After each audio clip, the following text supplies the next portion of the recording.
again from Isaiah chapter 26 verses 20 and 21.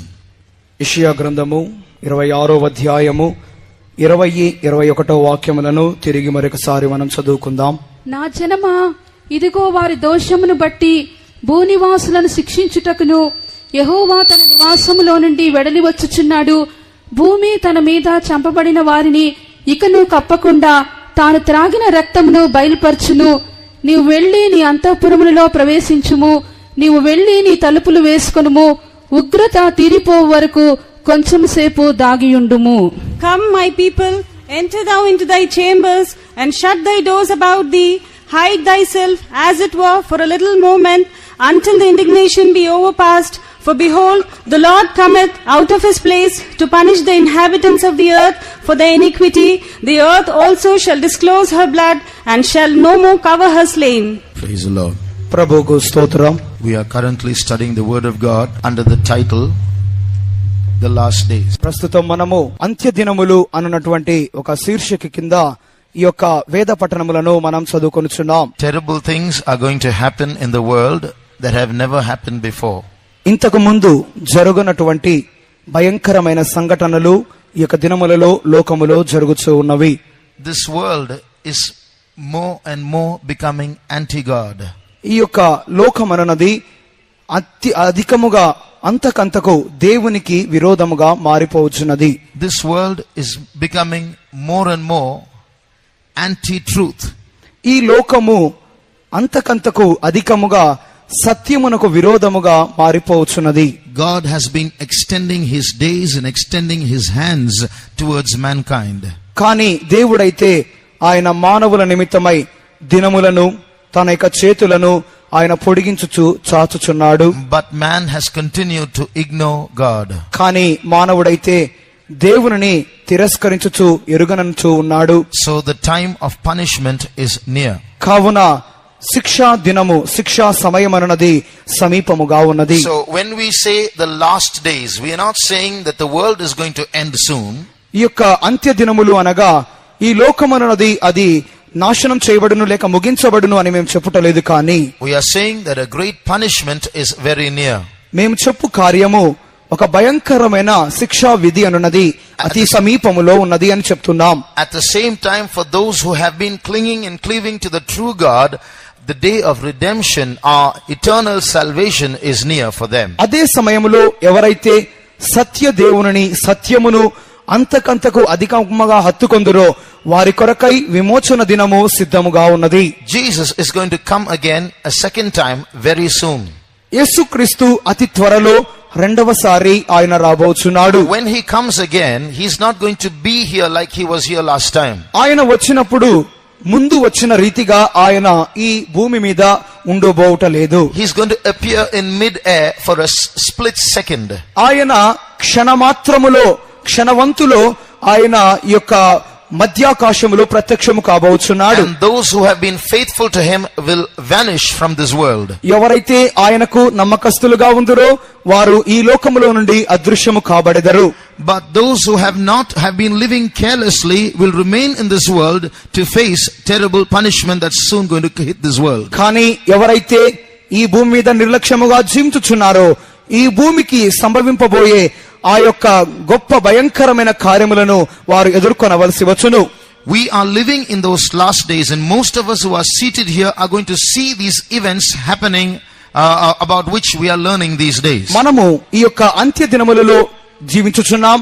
మనలో అనేక మంది ఈ విధముగా సంభవింపబోయే భయంకరమైన కార్యములను అనేక మంది చూడవచ్చును. Before we enter into the context of the verse that we just read, ఇప్పుడు మనం చదువుకున్నటువంటి యొక్క వాక్య భాగములోనికి మనం కొనసాగించి వెళ్ళబోటకు ముందుగా I would just like to quote 2 or 3 things that are happening in the world around us to prove that Jesus is coming soon, and then we'll get on to the more important part. యేసుక్రీస్తు రాబోచున్నాడు అని చెప్పు నిమిత్తమైన రుజువులు 2-3 కార్యములను నేను మీతో చెప్పుచు అటు తరువాత దేవుని యొక్క వాక్యములోనికి నేను వెళ్ళగోరుచున్నాను.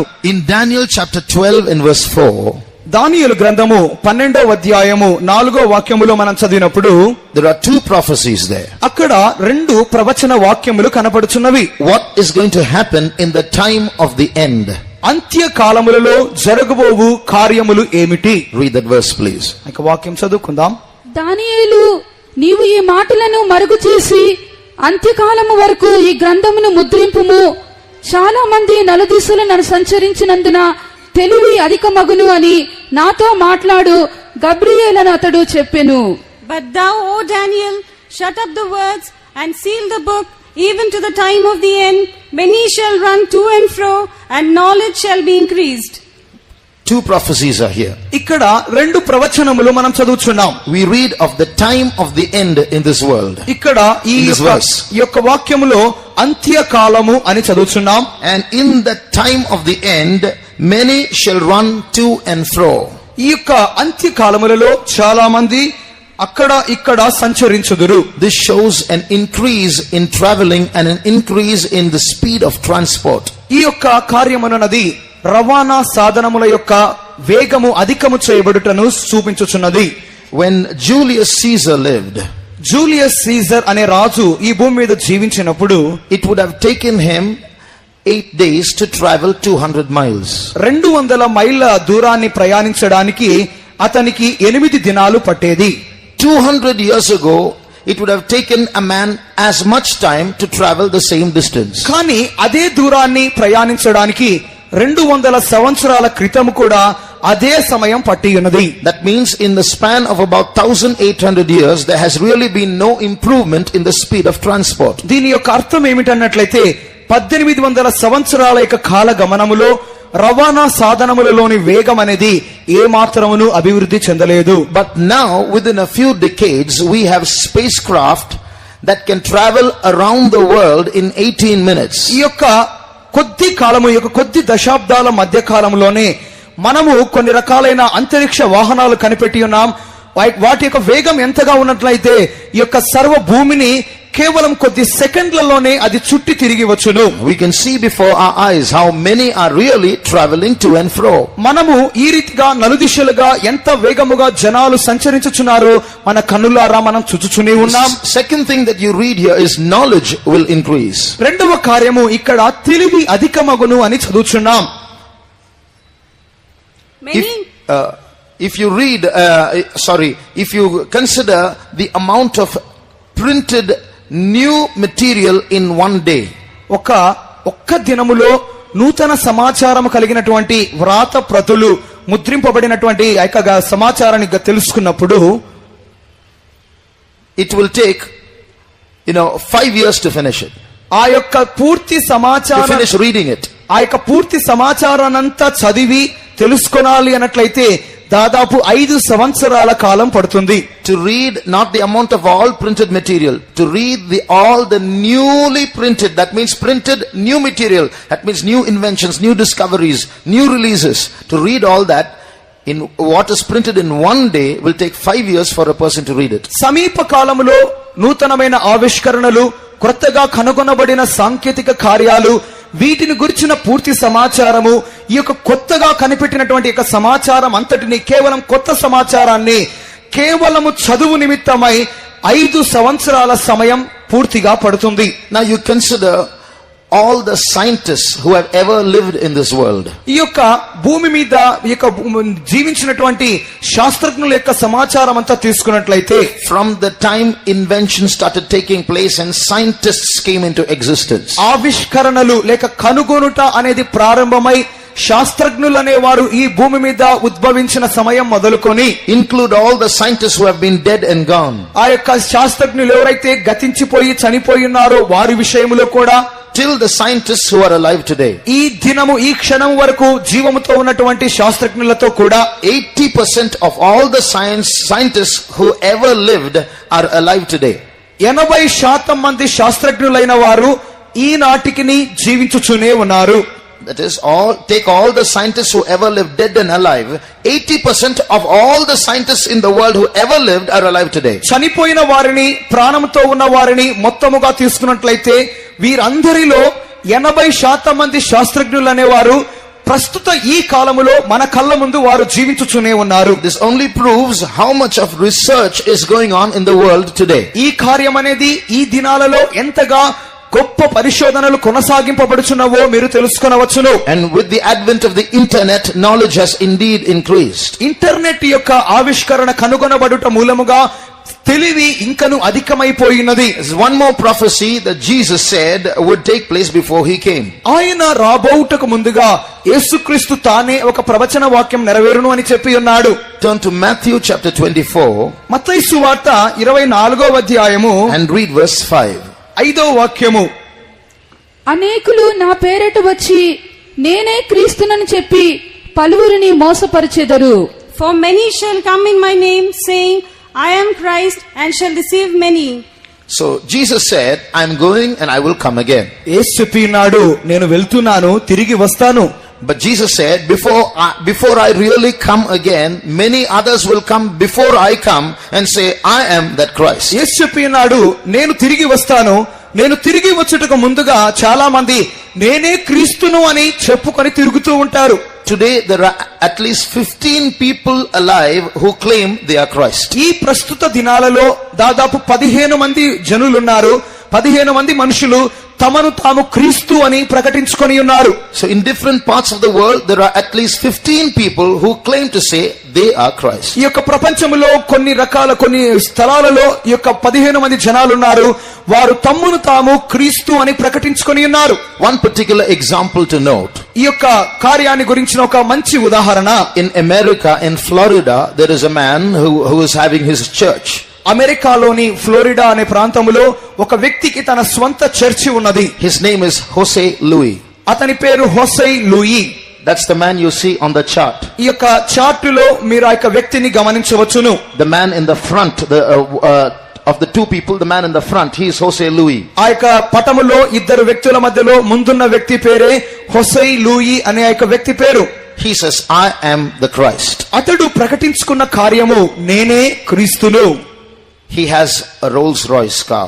అతనికి రోల్స్ రాయ్స్ కారు ఉన్నది. He has a watch which costs thousands of dollars.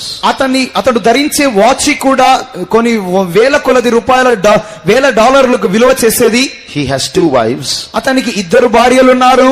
And he was put in prison a few years ago for stealing. అతడు కొద్ది సంవత్సరాల క్రితం దొంగతనం నేరం మీద జైల్లో కూడా వేయబడ్డాడు. And now he says, I am the Christ. కానీ ఇప్పుడు అంటున్నాడు నేనే క్రీస్తును. Believe it or not, he has thousands of followers today. మీరు నమ్ముతారో నమ్మరో నాకు తెలియదు కానీ ఈ దినానికి అతనికి వేల కొల మంది శిష్యులు ఉన్నారు. He has more than 100 churches in various parts of the world. ఈ యొక్క ప్రపంచంలో అనేక చోట్ల అతనికి వందల కొలది సంఘాలు చర్చిలు ఉన్నాయి. So at one time he was sitting in a bar with his followers and having liquor. కొద్ది గత కాలంలో అతడైతే ఆ యొక్క బార్లలో సారా తాగే అంగళ్ళలో కూర్చొని తన అనుచరులతో సారా తాగేవాడు. He smokes, he drinks. అతడు పొగ తాగుతాడు, సారాయి తాగుతాడు. You can see on his shirt 666 is there. అతని యొక్క చొక్కాయి మీద చూడండి 666 ముద్ర ఉన్నది. So in an interview people asked him, you're sitting in a bar and drinking and you're calling yourself Jesus Christ, how can that be? కొంతమంది అడిగారు, మీరైతే గత కాలంలో సారాంగళ్ళలో కూర్చొని సారా తాగుతూ ఆ విధంగానే కొనసాగిస్తున్నారు కదా, మిమ్మల్ని మీరు క్రీస్తు అంటున్నారే, ఏంటి కార్యం అన్నారు. Jesus drank wine. యేసుక్రీస్తే ఆ యొక్క ద్రాక్షారసాన్ని తాగాడే. All right, then the interviewers asked him, there are many people who say you are antichrist, what do you say about that? అని ఆ యొక్క ప్రశ్నలు అడుగుతూనే వారు అడిగినారు అతన్ని, చాలా మంది జనాలు మిమ్మల్ని అంత్యక్రీస్తు అంటున్నారు కదా, దీని గురించి మీ యొక్క మాట ఏంటి? He said, what I have to say to them is, Father, forgive them for they know not what they do. అతడు ఆ యొక్క ప్రశ్నకు జవాబిచ్చింది ఏంటంటే, తండ్రి వీరేం మాట్లాడుచున్నారు, ఎరుగక మాట్లాడుచున్నారు, వీరిని క్షమించుము. So this man is having hundreds of followers. ఈ యొక్క వ్యక్తికి వందల కొలది అనుచరులు ఉన్నారు. Many millionaires are following him. అతని యొక్క అనుచర గణములో కోటీశ్వరులు ఉన్నారు. So is it not blatantly obvious that this man is not Christ? ఈ యొక్క వ్యక్తి క్రీస్తు కాదు అని చాలా విస్పష్టంగా కనపడుతుంది కదా. He doesn't do any miracles. అతడు ఏ అద్భుతము చేయలేదు. But still he has so many followers. అయినప్పటికీ అతనికి అనేక మంది అనుచరులు ఉన్నారు. One reason is, ఒక కారణం ఏంటంటే, he says there is no hell. అతడు చెప్పేది నరకం లేదు, there is no devil. దయ్యం లేదు. You come and follow me, I'll take you all to heaven. మీరు నన్ను వెంబడించండి, మిమ్మల్ని అందరినీ పరలోకానికి తీసుకొని వెళ్ళిపోతా. So that's very convenient for some human beings. They can live as they like, and when they die, they'll go to heaven. So he has a lot of followers. కావున ఇటువంటి మాటలు కొంతమందికి చాలా అనుకూలంగా ఉన్నాయి. కావున తాము తమ స్వంతం ఇష్టం వచ్చిన చొప్పున నడుచుకోవచ్చు కాబట్టి, తాము మరణించినట్లయితే పరలోకానికి పోవచ్చు కాబట్టి అతనిని వెంబడిస్తూ అనుచరులుగా ఉన్నారు. That's why Jesus said, before I come, many will come in my name and say, I am Christ. Don't listen to them. They will deceive you. అందుకొరకే యేసు చెప్పినాడు, నేను రాబోవుటకు ముందుగా అనేకులు నా పేరిట వచ్చి నేనే క్రీస్తును అని చెప్పుదురు, కావున వారి యొక్క మాటలు విని మోసపోవద్దు అంటున్నాడు. I won't come and descend in the earth and preach once again like the lightning strikes from the east to the west. My coming will be like that in the twinkling of an eye. ఆయనైతే నేను ఇంతకు ముందు వచ్చి ప్రకటించిన రీతిగా తిరిగి నేను ప్రకటించను. నా యొక్క రాకడనది తూర్పున మెరుపు పుట్టి ఏ విధంగా పడమటిగా ముగించబడినో ఆ విధముగా నా యొక్క రాకడ క్షణ మాత్రములో ఉండును అని చెప్పి ఉన్నాడు. So we are living in those days when most of us are going to see the coming of Jesus Christ. Either we'll be caught up with him or we'll be left behind. కావున మనలో జీవించుచున్న అనేకులు యొక్క అంత్య దినాలలో జీవించుచున్నాము. ప్రభు యొక్క రాకడను తప్పక చూచెదము. ఒకటి ఆయన రాకడలో ఆయన ఎత్తబడుతాము, లేకపోతే ఆయన రాకడలో నుండి విడువబడుదుము. Now let us come back to the key verse that we read. కావున మరొకసారి మన యొక్క ముఖ్య వాక్యములోనికి వద్దాం. Now you see, this chapter is a song that is composed that will be sung at a certain point of time. ఈ యొక్క వాక్యం అనేది ఒకానొక సమయములో పాడబడుచున్నటువంటి ఒక పాటగా కనబడుచున్నది. And in this song, two cities are mentioned. One falls, the other stands strong. ఈ యొక్క పాట ఈ కీర్తనలో రెండు పట్టణముల గురించి చెప్పబడుచున్నది. ఒకటి నిలబడి ఉండును, ఒకటి కూలిపోవును. Read verse 1 please. మొదటి వాక్యము 26వ అధ్యాయము. ఆ దినమున యూదా దేశములో జనులు ఈ కీర్తన పాడుదురు. బలమైన పట్టణం ఒకటి మనకున్నది, రక్షణను దానికి ప్రాకారములుగాను బురుజులుగాను ఆయన నియమించి ఉన్నాడు. In that day shall this song be sung in the land of Judah. We have a strong city. Salvation will God appoint for the walls and bulwarks. We have a strong city. మనకు బలమైన పట్టణం ఒకటి ఉన్నది. So God is here a city is mentioned that's going to abide, that is strong, that will last. ఆ యొక్క పట్టణం అనేది నిలుచు పట్టణము, బలమైన పట్టణము, ఎన్నటెన్నటికి ఉండును. And then read verse 5. 5వ వాక్యం చదువుకుందాం. ఆయన ఉన్నత స్థల నివాసులను ఎత్తైన దుర్గమును దిగగొట్టువాడు. ఆయన వాణ్ణి పడగొట్టెను, నేలకు దాన్ని పడగొట్టెను, ఆయన ధూళిలో దాన్ని కలిపియున్నాడు. For he bringeth down them that dwell on high, the lofty city. He layeth it low, even to the ground. He bringeth it even to the dust. Here is another city that existed that is brought down low. ఇక్కడ ఇంకొక పట్టణం గురించి చెప్పబడుచున్నది. అది ఒకానొక కాలంలో ఉండి ఉన్నది, కానీ ఇప్పుడైతే అది పడగొట్టబడి ఉన్నది. This is a prophecy about two cities that existed in the previous world and still in a certain way exist today. ఈ యొక్క ప్రవచన వాక్యం అన్నది గత కాలములో ఉద్భవించినటువంటి ఉద్భవంలో ఉన్నటువంటి రెండు పట్టణాల గురించి చెప్పబడినది. అవైతే ఒకటి కూల్చబడినది, ఒకటి నిలవబెట్టబడినది.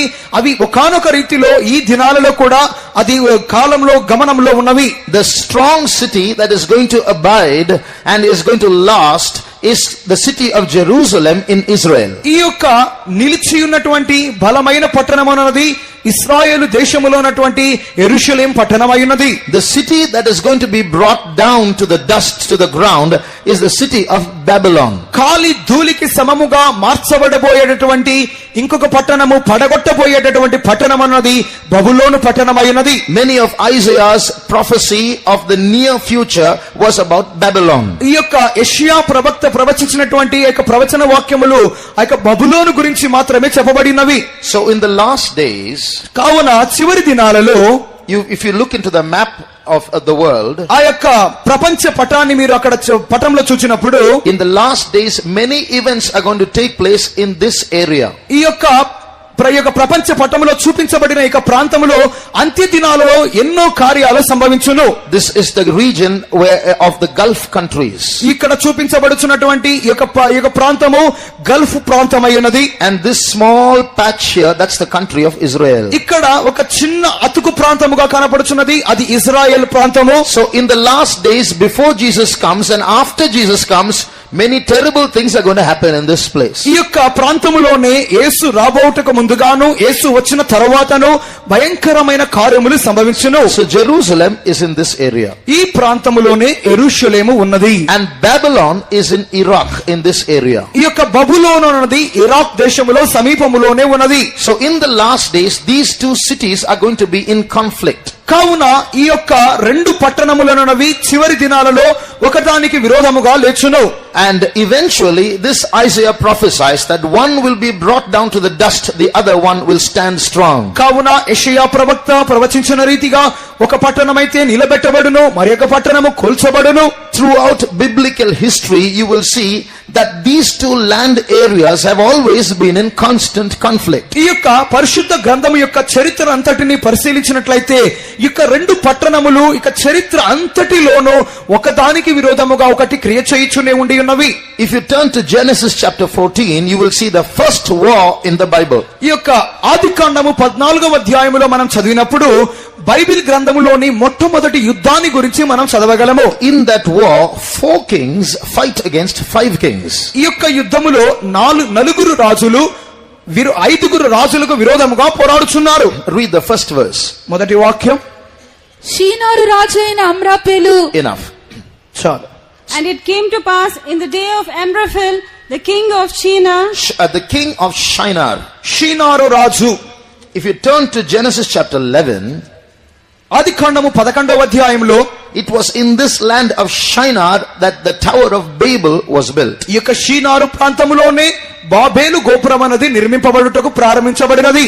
That picture there is an artist's representation of the Tower of Babel. ఈ యొక్క బాబేలు గోపురం యొక్క నమూనా చిత్రమే ఈ యొక్క పటములో ముద్రింపబడినది. We will come to that tomorrow, God willing. ఒక ప్రభు చిత్తమైనట్లయితే రేపటి దినం ఆ యొక్క కార్యాన్ని గురించి ధ్యానిద్దాం. It is this Babel that later on became Babylon. ఈ యొక్క బాబేలు గోపురం అనే ఈ యొక్క కార్యాన్ని తరువాత దినములలో బబులోనుగా మార్చబడినది. So in the first war in the Bible, you see Babylon is involved, or the land area of Babylon is involved. కావున బైబిల్ గ్రంథములోని మొట్టమొదటి యుద్ధములోనే బబులోను ప్రాంతము లేక బబులోను అనేది ఈడవబడి జోక్యం చేసుకొనబడినది. Then on the side of the other 5 kings, తరువాత ఐదుగురు రాజుల యొక్క ఆ యొక్క పక్షమున we see Abraham on their side. ఆ వారి వైపుగా అబ్రహాము ఉన్నాడు. Abraham was the first Jew representing Jerusalem. కావున ఈ అబ్రహాము యెరూషలేమునకు ప్రాతినిధ్యం వహించుచున్నటువంటి మొట్టమొదటి యూదుడు. And there when Abraham came back victorious from the war, we see Melchizedek, king of Salem, which afterwards became Jerusalem. కావున ఆ యొక్క యుద్ధంలో జయించి వచ్చుచున్నటువంటి ఆ యొక్క అబ్రహామునకు ఎదురుగా షాలోము రాజు అయినటువంటి మెల్కిసెదెకు వచ్చినాడు.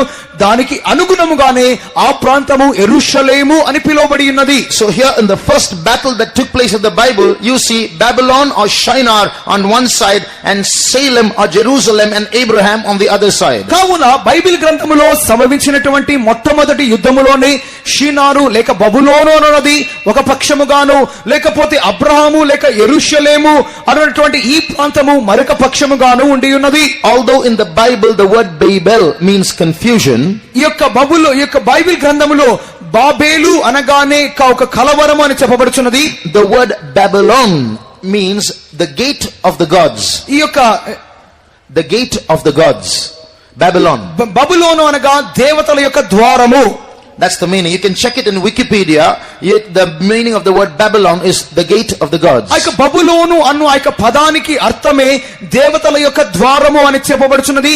దానిని గురించి మీరు వికీపీడియాలో పరిశోధించుకోవచ్చును. In other words, in that area was a portal, an invisible door from the spirit world to the physical world, through which spirits could come into the physical world. That's why it's called the gate of the gods. కావున ఆ యొక్క బబులోను అనే ఆ యొక్క ప్రాంతములో ఒక ఎవరికి కనిపించినటువంటి పరోక్షమైనటువంటి ఒక ద్వారం అనేది ఉండును. ఆ యొక్క భూ సంబంధమైన లోకానికి, పర సంబంధమైన ఆత్మ సంబంధమైన లోకానికి ఈ యొక్క ఆత్మలు అటు ఇటు సంచరించు నిమిత్తమైన ఒక ద్వారం ఉండును. కావున అది బబులోను లేక దేవతల ద్వారము అని చెప్పబడుచున్నది. In Isaiah chapter 14, యెషయా 14వ అధ్యాయములో we see the fall of Lucifer. అక్కడ లూసిఫర్ యొక్క పడిపోవటం గురించి చూస్తున్నాం. But when the chapter begins with verse 4, we read the address is made of the king of Babylon. ఇక 14వ అధ్యాయము 4వ వాక్యములో అక్కడ బబులోను రాజును ఉద్దేశించి చెప్పబడు కార్యాలను చూస్తున్నాం. So when Lucifer fell from heaven to hell, ఈ యొక్క లూసిఫర్ పరలోకములో నుండి నరకానికి పడద్రోయబడినప్పుడు his fall was in that area in Babylon. ఆ యొక్క బబులోను అను ఆ యొక్క ప్రాంతములోనే పడద్రోయబడినట్లుగా గుర్తించగలము. And then he went into hell beneath. అటు తరువాత తన కింద ఉన్నటువంటి నరకానికి పాతాళానికి వెళ్లి ఉన్నాడు. If you turn to Revelation chapter 18 and verse 2, ప్రకటన గ్రంథము 18వ అధ్యాయము 2వ వాక్యములో అతడు గొప్ప స్వరముతో ఆర్భటించి ఇట్లనెను, మహాబబులోను కూలిపోయెను, అది దయ్యములకు నివాస స్థలమును, ప్రతి అపవిత్రాత్మకు ఉనికి పట్టును, అపవిత్రమును అసహ్యమునైన ప్రతి పక్షికి ఉనికి పట్టును ఆయను. And he cried mightily with a strong voice, saying, Babylon, the great city, is fallen, and is become the habitation of devils, and behold of every foul spirit, and a cage of every unclean and hateful bird.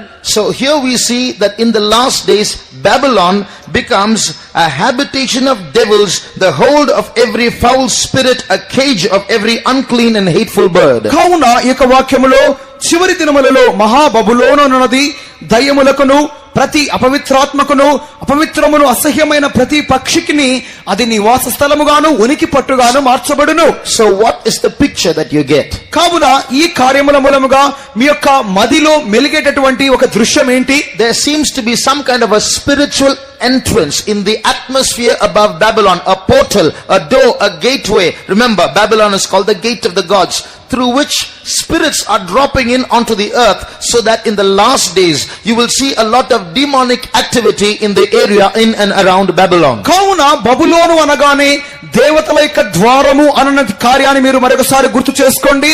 కావున ఇక బబులోను అన్నటువంటి యొక్క ప్రాంతములోనే ఆకాశములో ఒక ద్వారం అన్నది ఏర్పాటు చేయబడినది.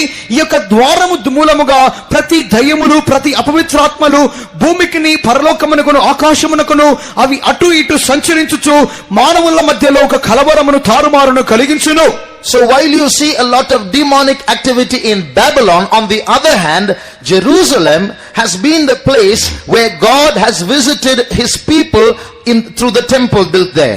ఒక సమయములో ఈ యొక్క బబులోను అన్నది దయ్యముల యొక్క ప్రతి క్రియకును ఉనికి పట్టుగా ఉన్నప్పుడు అదే సమయములో యెరూషలేము అన్నది దేవుని యొక్క క్రియలతోనూ దైవ జనాంగముతోనూ దేవుని క్రియలతోనూ అది నింపబడి ఉన్నది. So Jerusalem in a certain sense becomes the gateway to heaven because God descended from there. కావున యెరూషలేము అన్నది ఒకానొక రీతిలో అది దేవుని యొక్క మార్గం పరలోక ద్వారముగా ఉన్నది. దేవుడు కూడా అక్కడ నుండి భూమికి దిగి ఉన్నాడు. God told the Israelites, do not offer your offerings in every place where you want to. I have ordained a place and there I will come and meet you. There you can offer your sacrifices. దేవుడైన యెహోవా ఇశ్రాయేలీయులకు సెలవిచ్చి ఉన్నాడు, మీరు మీ కానుకలను అర్పణలను ఎక్కడ మీరు కోరిన స్థలములో ఎక్కడంటే అక్కడ అర్పించవద్దు. నేను వాటిని తీసుకొని నిమిత్తమై ఒకానొక స్థలమును సిద్ధపరిచి ఉన్నాను, అక్కడికి వచ్చి మీరు చెల్లించవలెను అని చెప్పి ఉన్నాడు. You know, many years ago when Jacob was sleeping in desert land one night, ఒకానొక దినమందు యాకోబు అరణ్య ప్రాంతములో పడుకొని ఉన్నప్పుడు he saw a dream. అతడు ఒక కల కని ఉన్నాడు. He saw angels ascending and descending in a ladder. ఆ యొక్క స్థలములో దేవదూతలు నిచ్చెన మీద ఎక్కుచూ దిగుచూ ఉండుట అతడు చూసి ఉన్నాడు. When he woke up, అతడు మేల్కొన్నప్పుడు he said, how dreadful is this place? ఈ స్థలము ఎంత భయంకరము. And then he said one more thing. అతడు మరొక మాట చెప్పి ఉన్నాడు. Read Genesis chapter 28 and verse 17. ఆదికాండము 28వ అధ్యాయము 17వ వాక్యము. భయపడి ఈ స్థలము ఎంతో భయంకరము, ఇది దేవుని మందిరమే కాని వేరొకటి కాదు, పరలోకపు గవిని ఇదే అనుకొనెను. And he was afraid and said, how dreadful is this place! This is none other but the house of God, and this is the gate of heaven. This is the gate of heaven. ఇది పరలోకపు గవిని.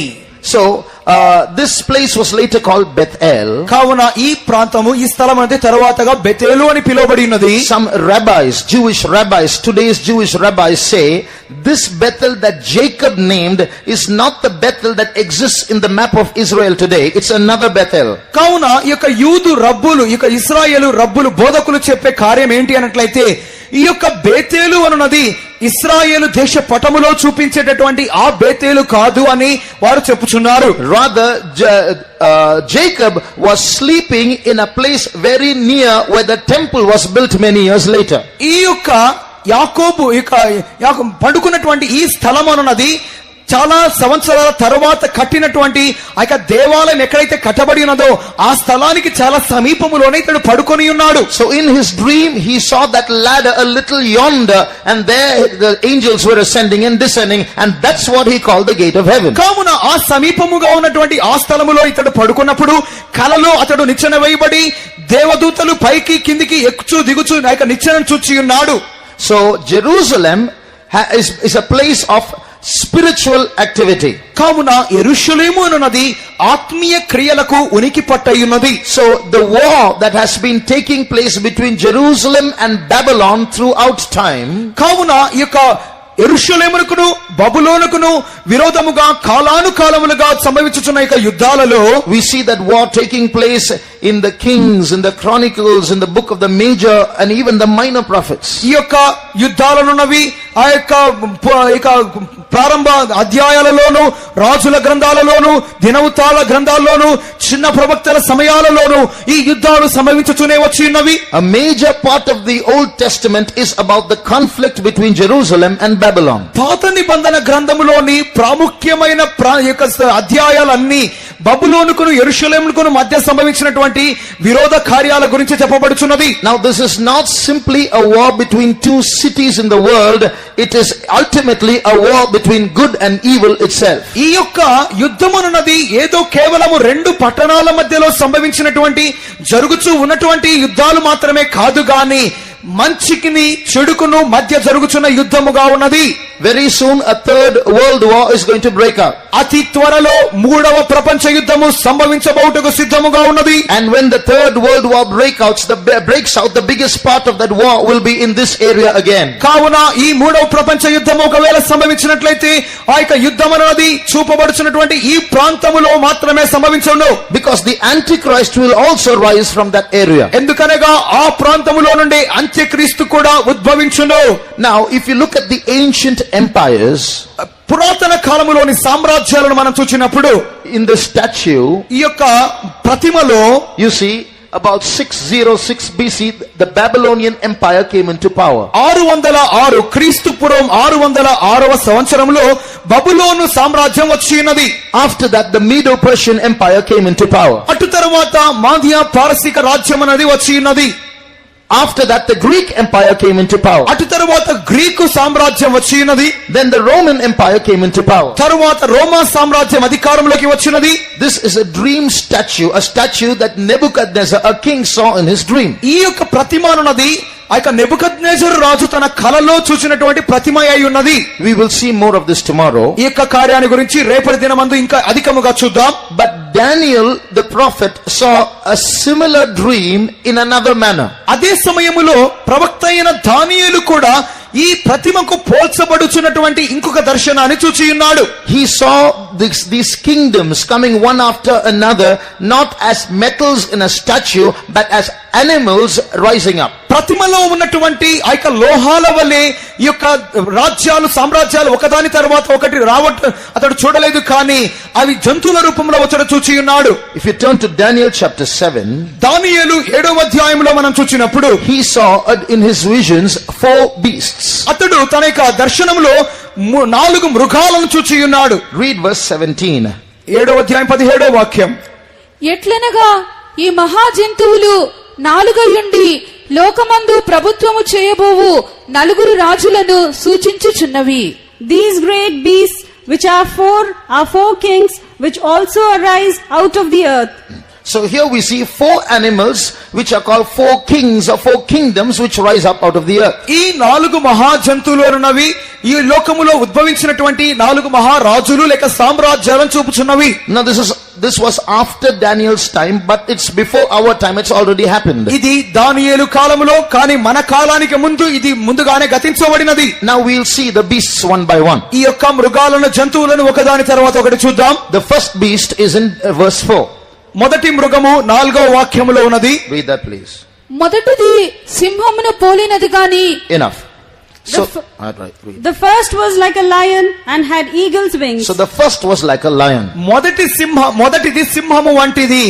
This lion represents this Babylonian empire, the first golden head of the statue. ఈ యొక్క సింహము అన్నది బంగారపు తల కలిగినటువంటి ఒక ప్రతిమలో బబులోను సామ్రాజ్యమును చూపుచున్నది. Now I want you to remember these animals and keep them in mind. ఈ యొక్క జంతువులను మీ యొక్క జ్ఞాపకములో ఉంచుకోవాలని కోరుచున్నాను. So the Babylonian empire is represented by a lion.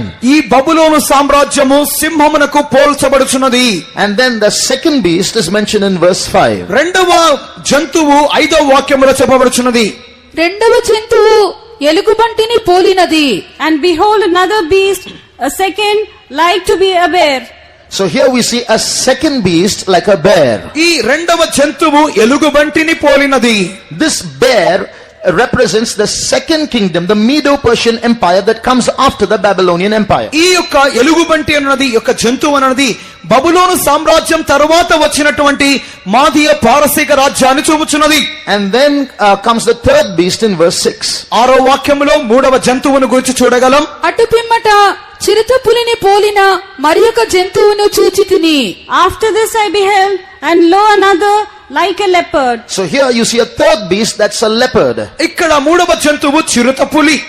And that represents the Greek empire. ఆ యొక్క చిరుతపులి గ్రీకు సామ్రాజ్యాన్ని చూపుచున్నది. So keep these animals in mind. కావున ఈ జంతువులను మనసులో ఉంచుకోండి. The lion representing the Babylonian empire.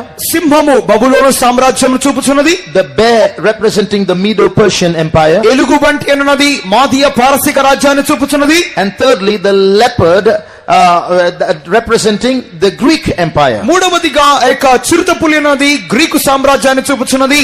Now, if you turn to Revelation chapter 13, ప్రకటన గ్రంథము 13వ అధ్యాయం వైపుగా మనం తిప్పినప్పుడు you will see another beast rising up out of the earth. This beast is the Antichrist. ఇంకొక మృగమునున్నది భూమి నుండి వచ్చుచున్నది. ఈ మృగమే అంత్యక్రీస్తు. Now when this beast is described, look at its description. ఈ యొక్క మృగాన్ని గురించి వర్ణించినప్పుడు ఆ యొక్క వర్ణన చూడండి. Read Revelation 13:2. ప్రకటన గ్రంథం 13వ అధ్యాయము 2వ వాక్యము. నేను చూచిన ఆ మృగము చిరుతపులిని పోలియుండెను. దాని పాదములు ఎలుగుబంటి పాదముల వంటివి, దాని నోరు సింహపు నోరు వంటిది. దానికి ఆ ఘటసర్పము తన బలమును తన సింహాసనమును గొప్ప అధికారమును ఇచ్చెను.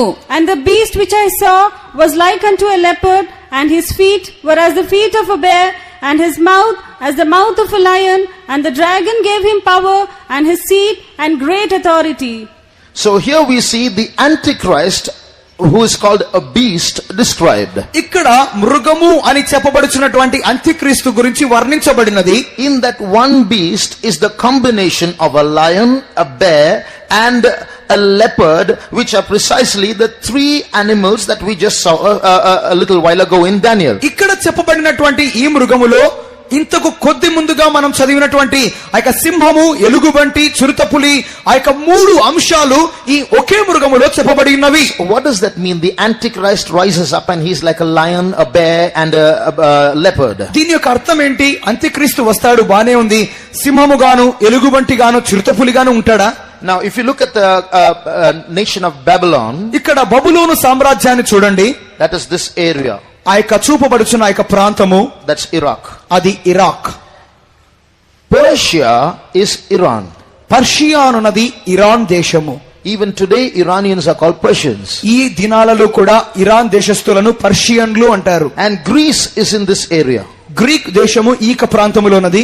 So many centuries ago, before the time of Christ, we see that these kingdoms ruled one after the other. అనేక శతాబ్దాల క్రితము యేసుక్రీస్తుకు ముందుగా ఈ యొక్క ప్రాంతాలున్నవి ఈ యొక్క Greek సామ్రాజ్యము పాలించబడినవి. So when the Antichrist rises up, కావున అంత్యక్రీస్తు లేచినప్పుడు he will rise up from this area. ఈ ప్రాంతములో నుండి అంత్యక్రీస్తు లేస్తాడు. That's why he is represented by having a combination of the mouth of a lion, a bear, and a leopard. That means in that area he will rise up. అందు నిమిత్తముగానే అతడు కలుగజేయబడినప్పుడు ఈ యొక్క సింహము, ఎలుగుబంటి, చిరుతపులి అని చెప్పబడుచున్నటువంటి ఈ ప్రాంతముల నుండి అతడు వచ్చును. But one point to note here is, కానీ ఇక్కడ గుర్తుంచుకోవాల్సిన ఒక కార్యము, the Babylonian kingdom ruled from Babylon. బబులోను ప్రాంతము బబులోనులో నుండి పరిపాలన చేయబడుచున్నది. After that, when the Medo-Persian Empire came into power, కానీ మాదియా పారసీక రాజ్యం అనేది పరిపాలనలోనికి వచ్చినప్పుడు they didn't rule from this area. They also ruled from Babylon. వారు తమ ప్రాంతములో నుండి ఏలుబడి చేయలేదు, కానీ బబులోనులో నుండి ఏలుబడి చేశారు.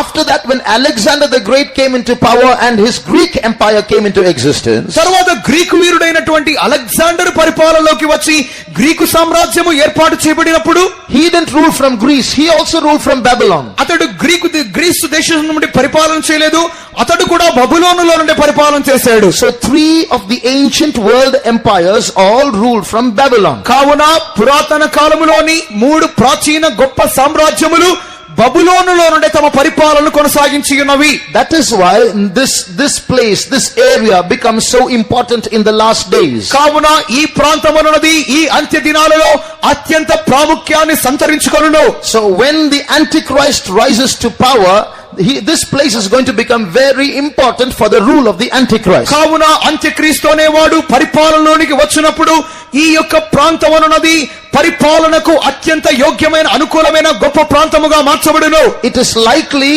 that it is going to be either his headquarters or some of the world trade centers are going to be there. ఒకవేళ అది అతని యొక్క ముఖ్య కేంద్రముగా ఉండవచ్చును, లేకపోతే ఆ యొక్క ప్రాంతములో కొన్ని ముఖ్యమైన వ్యాపార కేంద్రములు ఏర్పాటు చేయబడవచ్చును. If you turn to the book of Zechariah chapter 5, జకర్యా 5వ అధ్యాయములో మనం చూచినప్పుడు there you see a prophecy again about the land of Shinar, ఇక్కడ షినారు దేశమును గురించిన మరి ఒక ప్రవచనాన్ని మనం చూస్తున్నాం, which is also Babylon. అది బబులోను. If you see, the Zechariah the prophet sees an ephah in verse 6. 6వ వాక్యములో అక్కడ జకరియా ఒక కొలను చూస్తున్నాడు. An ephah represents, it's a measuring vessel. It represents business or commerce or finance. ఈ యొక్క తూము లేక కొలనున్నది ఇది కొలుచున్నటువంటి సాధనమై ఉన్నది. And inside that ephah, a woman is sitting. ఆ యొక్క తూములో ఒక స్త్రీ కూర్చొని ఉన్నది. And the name of that woman is wickedness. ఆ యొక్క స్త్రీ పేరు దుర్మార్గ దుష్టత్వము. So some wicked business is going to take place in the world in the last days. కావున ఈ యొక్క చివరి దినాలలో ఒక రకమైన దుర్మార్గతతో కూడిన వ్యాపారము సంభవించును. The Bible prophesies that every human being's money, all the hard-earned money and wealth that you have is going to be grabbed by the Antichrist and will be returned to you only if you take his mark of allegiance to him. Bible గ్రంథము సెలవిచ్చుచున్న కార్యం ఏమిటి అన్నట్లయితే, మరుగు చేయబడుచున్నటువంటి నల్లధనం అన్నది ప్రతి ఒక్క ధనం అన్నది అది అంత్యక్రీస్తు చేతిలోనికి వచ్చును.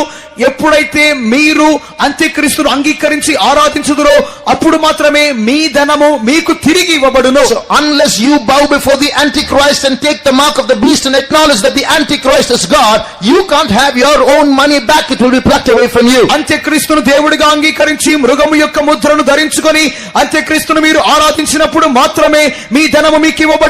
లేనట్లయితే మీ ధనము మీ యొద్ద నుండి పెరికివేయబడును. This is that woman called wickedness sitting in that ephah. కావున ఈ స్త్రీ అనున్నది ఆ యొక్క తూములో కూర్చుండబడిన యొక్క స్త్రీ దోషమూర్తి లేక దుర్మార్గతతో నిండిన స్త్రీ అని చెప్పబడుచున్నది. Read that please in verse 6, 7 and 8. 6, 7, 8 వాక్యములు. ఇదేమిటి అని నేను అడిగితుని, అందుకతడు ఇది కొల, ఇది బయలువెళ్ళు తూము అనిను, మరియు లోకమంతటను జనులు ఈలాగున కనబడుదురని చెప్పెను. అప్పుడు సీసపు బిళ్ళను తీయగా కొల తూములో కూర్చున్న ఒక స్త్రీ కనబడెను. అప్పుడతడు ఇది దోషమూర్తి అని నాతో చెప్పి తూములో దాన్ని పడవేసి సీసపు బిళ్ళను తూము మీద నుంచెను. And I said, what is it? And he said, this is an ephah that goeth forth. He said, moreover, this is their resemblance through all the earth. And behold, there was lifted up a talent of lead, and this is a woman that sitteth in the midst of the ephah. And he said, this is wickedness. Enough. So here you see an ephah, a woman sitting on it. ఇక్కడ ఈ యొక్క కొల తూములో ఒక స్త్రీ కూర్చొని ఉన్నది, ఆ యొక్క దోషమూర్తి అని పిలువబడుచున్నది. Then in the next verse you see 2 other women bearing this ephah with the woman in it and carrying her somewhere. తరువాత వాక్యములో మరొక ఇద్దరు స్త్రీలను చూస్తున్నాం. వారు యొక్క కొలతూములో కూర్చున్నటువంటి యొక్క స్త్రీని తమ చేతులతో వేరొక చోటికి మోసుకొని వెళుచున్నారు. Zechariah, as he sees the vision, asks the angel next to him, where are they carrying this ephah? ఆ యొక్క జకరియా తన పక్కన ఉన్నటువంటి దూతతో అడుగుచున్నాడు, ఈ స్త్రీలు ఈ యొక్క కొలతూమును ఎక్కడికి తీసుకుని వెళుచున్నారు? Or where are they carrying this wicked business? లేనట్లయితే ఆ యొక్క దుర్మార్గతతో నిండినటువంటి ఆ యొక్క వ్యాపారాన్ని ఈ స్త్రీలు ఎక్కడికి తీసుకుని వెళుచున్నారు? Now read verses 10 and 11. 10-11 వాక్యములు. వీరు ఈ తూమును ఎక్కడికి తీసుకొని పోవుదురని నాతో మాట్లాడుచున్న దూతను నేను అడగగా, షీనారు దేశమందు దానికొక శాలను కట్టుటకు వారు పోవుచున్నారు. అది సిద్ధమైనప్పుడు అక్కడ దానిని పీఠం మీద పెట్టి ఉంచుదురని అతడు నాకు ఉత్తరమిచ్చెను. Then said I to the angel that talked with me, whether do these bear that ephah? And he said unto me, to build it an house in the land of Shinar, and it shall be established and set there upon her own base. Where are they carrying her? ఎక్కడికి తీసుకొని వెళుచున్నారు? Where are they carrying this ephah? ఈ యొక్క కొలతూమును ఎక్కడికి తీసుకొని వెళుచున్నారు? The angel says they are carrying it to a place called Shinar. There they will build a house for this ephah and for this woman, and there she shall be set on her own base. ఇక్కడ ఇక దూత చెప్పుచున్న కార్యము, షీనారు దేశమందు ఒక సాలన్నది కట్టకు వారు పోచున్నారు. అది సిద్ధమైనప్పుడు అక్కడ దానికి ఒక పీఠమును పెట్టించుదురు. That means when the Antichrist comes to power, కావున అర్థం ఏమిటంటే అంత్యక్రీస్తు అధికారంలోనికి వచ్చినప్పుడు he is going to establish a world trade center. He is going to build a world trade center in Shinar. కావున ఈ అంత్యక్రీస్తు షీనారు అనున్నటువంటి ఈ ప్రాంతములో ప్రపంచ ఆర్థిక వ్యాపార కేంద్రాన్ని స్థాపించును. That means either he will be there personally to rule from there the whole world, that will be his world headquarters, or at least the finances will be ruled from there. ఒకవేళ వ్యక్తిగతముగా అంత్యక్రీస్తు అక్కడ ఉండి పరిపాలించవచ్చును, లేనట్లయితే ప్రపంచమంతటికి అది ఒక వ్యాపార కేంద్రముగా వ్యాపార కార్యకలాపాలు నిర్వహించబడును. Some say this city is already started to be built. కావున కొంతమంది చెప్పు కార్యము, ఈ పట్టణం అనేది ఇంతకు ముందుగానే కట్టబడుటకు ప్రారంభించబడినది. Now so you see Babylon is becoming so important in the last days. కావున ఈ అంత్య దినాలలో బబులోను నది అత్యంత ప్రాముఖ్యముగా మార్చబడుచున్నది. Jerusalem also is becoming very important in the last days. అదే సమయములో అంత్య దినాలలో యెరూషలేము కూడా అత్యంత ప్రాముఖ్యముగా మార్చబడుచున్నది. In Ezekiel chapter 38, యెహెజ్కేలు 38వ అధ్యాయములో a third world war is prophesied, and also those countries which are going to participate in the third world war joining two sides are mentioned. ఇక్కడ మూడో ప్రపంచ యుద్ధం గురించి చెప్పబడినది. అదే సందర్భములో రెండు పక్షములుగా ఏ దేశాలు పాల్గొనును అనే కార్యం గురించి కూడా చెప్పబడినది. Now I don't want to mention what those countries are and what those various names represent. ఇక్కడ ఆయక దేశాలు ఏ పేర్లతో సూచింపబడుచున్నవి అనే కార్యాన్ని నేను చెప్పబోవట్లేదు. కానీ but the countries on one side you will see from verses 1 to 6. ఒక పక్షముగా ఉండే దేశాలు 38వ అధ్యాయం మొదటి 6 వాక్యాల్లో చెప్పబడుచున్నవి. The countries on the other side you will see in verse 13.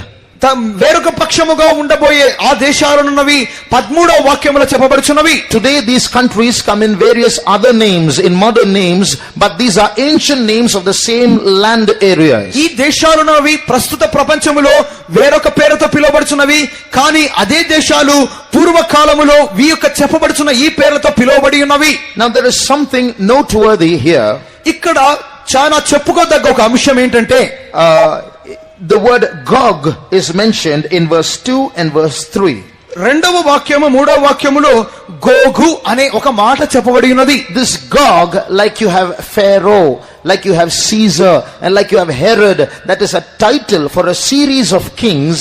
Gog is a title for a series of kings that ruled one part of Russia in the ancient world. ఈ యొక్క గోగు అనున్నటువంటి ఈ యొక్క మాట అన్నది పురాతన కాలంలో మనం గమనించినప్పుడు ఫరో అని కానీ లేక సీజర్ అని కానీ ఈ యొక్క వారి వంశానుక్రమాన్ని హేరోదు అని కానీ ఈ యొక్క వారి యొక్క వంశక్రమమును ఏ రీతిగా ఆ యొక్క పేర్లు చూపించునో ఈ గోగు అని ఈ పదము కూడా ఒక రాజరికము యొక్క వంశక్రమముతో ఆ పేర్లు చూపించు నిమిత్తమై గోగు అను పదము వాడబడును. So Gog represents Russia.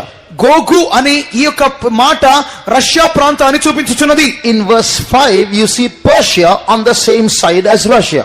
5వ వాక్యములో ఈ పర్షియా ప్రాంతము కూడా ఆ యొక్క రష్యా వైపుగానే ఉన్నది. But for the past 1400 years, Russia and Iran have been enemies. కానీ గత 1400 సంవత్సరాలుగా రష్యా ఇరాన్ శత్రువులుగానే ఉన్నాయి. But only few years ago, కానీ కొద్ది సంవత్సరాలుగా ముందుగానే Russia has started supplying weapons to Iran. ఈ రష్యా ఇరాన్ కు ఆయుధాలు సరఫరా ప్రారంభించింది. See, now they are together now on one side. ఇప్పుడు వారిద్దరూ ఒకవైపుగా కలిసి ఉన్నారు. How accurate is the word of God? దేవుని వాక్యము ఎంత ఖచ్చితముగా ఉందో చూడండి. How accurately the words of God are being fulfilled in the last days. దేవుని యొక్క వాక్యము చివరి దినాలలో ఎంత ఖచ్చితముగా నెరవేర్చబడుచున్నదో గమనించండి. So what's going to happen in the last ఈ days? అంత్య దినాలలో ఏం జరుగును? Many evil spirits are going to now as instigate countries to go against Jerusalem. ఈ అనేక అపవిత్రాత్మలు దయ్యపు శక్తులున్నవి ఆ యొక్క దేశాలను యెరూషలేమునకు విరోధముగా లేచి యుద్ధము చేయుటకు ప్రేరేపించును. This world war, the third world war, is not just going to be a battle between people, it's a battle between good and evil itself. ఈ యొక్క మూడవ ప్రపంచ యుద్ధం అన్నది ఏదో దేశాల మధ్యలో యుద్ధము కాదు గాని అది మంచికిని చెడుకును మధ్యలో జరుగు యుద్ధమై ఉన్నది. Demons and angels are going to be involved in the war. ఈ యొక్క యుద్ధములో దేవుని దూతలను దయ్యములను పాల్గొనును. So what is going to happen? జరిగే కార్యం ఏంటి? Now if you look at the map, ఇక్కడ ఈ పటాన్ని గమనించండి. this is Israel. ఇది ఇజ్రాయెల్ ప్రాంతం. If you look into your the pamphlets that you have been given, మీ యొక్క చేతిలో ఇవ్వబడినటువంటి ఆ యొక్క కరపత్రికలు గమనించండి. you can't even see, you can hardly see Israel in that map. ఆ యొక్క మీకు చూపబడిన ప్రాంతంలో మీరు బాగా చూసినట్లయితే ఇజ్రాయెల్ పటాన్ని గమనించగలరు మీరు. It's so small. అది చాలా చిన్నది. Now you compare this Israel with India. ఈ యొక్క ఇజ్రాయెల్ ను ఈ యొక్క భారతదేశంతో పోల్చి చూడండి. See how big India is. భారతదేశం ఎంత పెద్ద దేశము. See Israel. ఇజ్రాయెల్ చూడండి. Israel may be less than half the size of Andhra Pradesh. ఈ యొక్క ఇజ్రాయెల్ దేశము ఆంధ్రప్రదేశ్ లో బహుశా సగం ఉంటుందేమో. Israel is such a small country. Israel దేశము అంత చిన్న దేశం. If a plane flies through the breadth of Israel from one tip to the other tip, it can fly across in 4 minutes. ఈ ఇజ్రాయెల్ దేశం యొక్క వెడల్పు మార్గము గుండా ఒక విమానం ప్రయాణం చేసినట్లయితే 4 నిమిషాల్లో ఆ యొక్క వెడల్పు దూరాన్ని దాటేయచ్చు. It's such a small country. అంత చిన్న దేశం. Today the whole world is afraid of it. ఈ దినాల్లో ప్రపంచమంతా ఇజ్రాయెల్ అంటే వణుకు. Look at Iran. ఇప్పుడు ఇరాన్ చూడండి. It's so big. చాలా పెద్దది. You know what the president of Iran has said many times? చాలా సార్లు ఈ యొక్క ఇరాన్ అధ్యక్షుడు ఏమన్నాడో తెలుసా? Jerusalem, Israel should be wiped out from the world map. ఈ ప్రపంచ పటములో నుండి ఇజ్రాయెల్ దేశం తుడిచిపెట్టబడాలి. Why all that problem? ఎందుకు సమస్య ఏంటి ఇక్కడ? These big countries should say, hey, that's a small boy, leave him alone. ఈ యొక్క పెద్ద దేశాలన్నీ అనేది కార్యం ఏంటంటే చిన్న బాలుడు చిన్న అబ్బాయి వదిలేయండి. Let him shout or do what he likes. Why are they so scared? Why are they saying wipe him out of the map, such a small country? చూడ్డానికి చాలా చిన్న బాలుడుగా ఉన్నాడు కదా, అరుచుకోనివ్వండి, కేకలు పెట్టనివ్వండి, ఎందుకు భయపడుతున్నారు?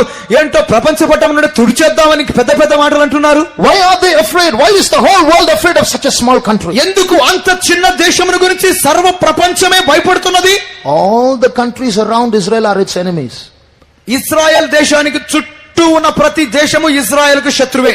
In 1967, 1967వ సంవత్సరం 4 countries around Israel fought against Israel. In 6 days, Israel won the battle and they expanded their areas. Israel దేశం చుట్టూ ఉన్నటువంటి 4 దేశాలు ఆ యొక్క ఇజ్రాయెల్ కు విరోధంగా యుద్ధం ప్రారంభించాయి. 6 దినాల్లో ఇజ్రాయెలే జయించింది. ఇజ్రాయెల్ దాని మూలంగా తన యొక్క వ్యాసార్థాన్ని పెంచుకుంది. How is that small country is so strong? ఎందుకు అంత చిన్న దేశము అంత బలమైన దేశంగా ఉంది? You look at all the other countries, all the countries are bigger than Israel. ఆ ఇజ్రాయెల్ చుట్టూ చూడండి, అన్ని దేశాలు పెద్ద దేశాలే. But do you know Israel has the 4th biggest air force in the world? కానీ మీకు తెలుసా ఇజ్రాయెల్ దేశము ప్రపంచములో వైమానిక దళములో 4వ స్థానంలో ఉందని? No wonder they are afraid. ఏ ఆశ్చర్యపడడానికి పెద్ద విషయం ఏం కాదు అది. If they want to take revenge, they can just go and stamp upon Israel one more time.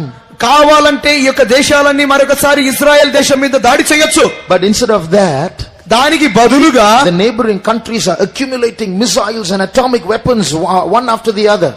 ఈ చుట్టుపక్కల ఉన్న దేశాలైతే ఆ యొక్క ఆటం బాంబులను క్షిపణులను ఒకదానికొకటి పేర్చుకొని దీనికి విరోధంగా సిద్ధపడుతున్నాయి. Why? ఎందుకు? We have failed many times, we have lost many times. This time we should not lose, they should be wiped out. చాలా సార్లు ఓడిపోయాము, చాలా సార్లు పోగొట్టుకున్నాము, ఈసారి తప్పిపోకూడదు, తుడిచిపెట్టేయాలి. And the Bible prophesies this also. ఈ కార్యాన్ని బైబిల్ గ్రంథము కూడా ప్రవచిస్తున్నది. Read Zechariah జకర్యా chapter 12 12వ అధ్యాయము and read verses 2 and 3. 2-3 వాక్యములు. నేను యెరూషలేము చుట్టూనున్న జనులకందరికి మత్తు పుట్టించు పాత్రగా చేయబోచున్నాను. శత్రువులు యెరూషలేమునకు ముట్టడి వేయగా అది యూదా మీదికి వచ్చును. ఆ దినమందు నేను యెరూషలేమును సమస్తమైన జనులకు బరువైన రాయిగా చేతును. దానిని ఎత్తి మోయువారందరూ మిక్కిలి గాయపడుదురు. భూజనులందరూ దానికి విరోధులై కూడుదురు.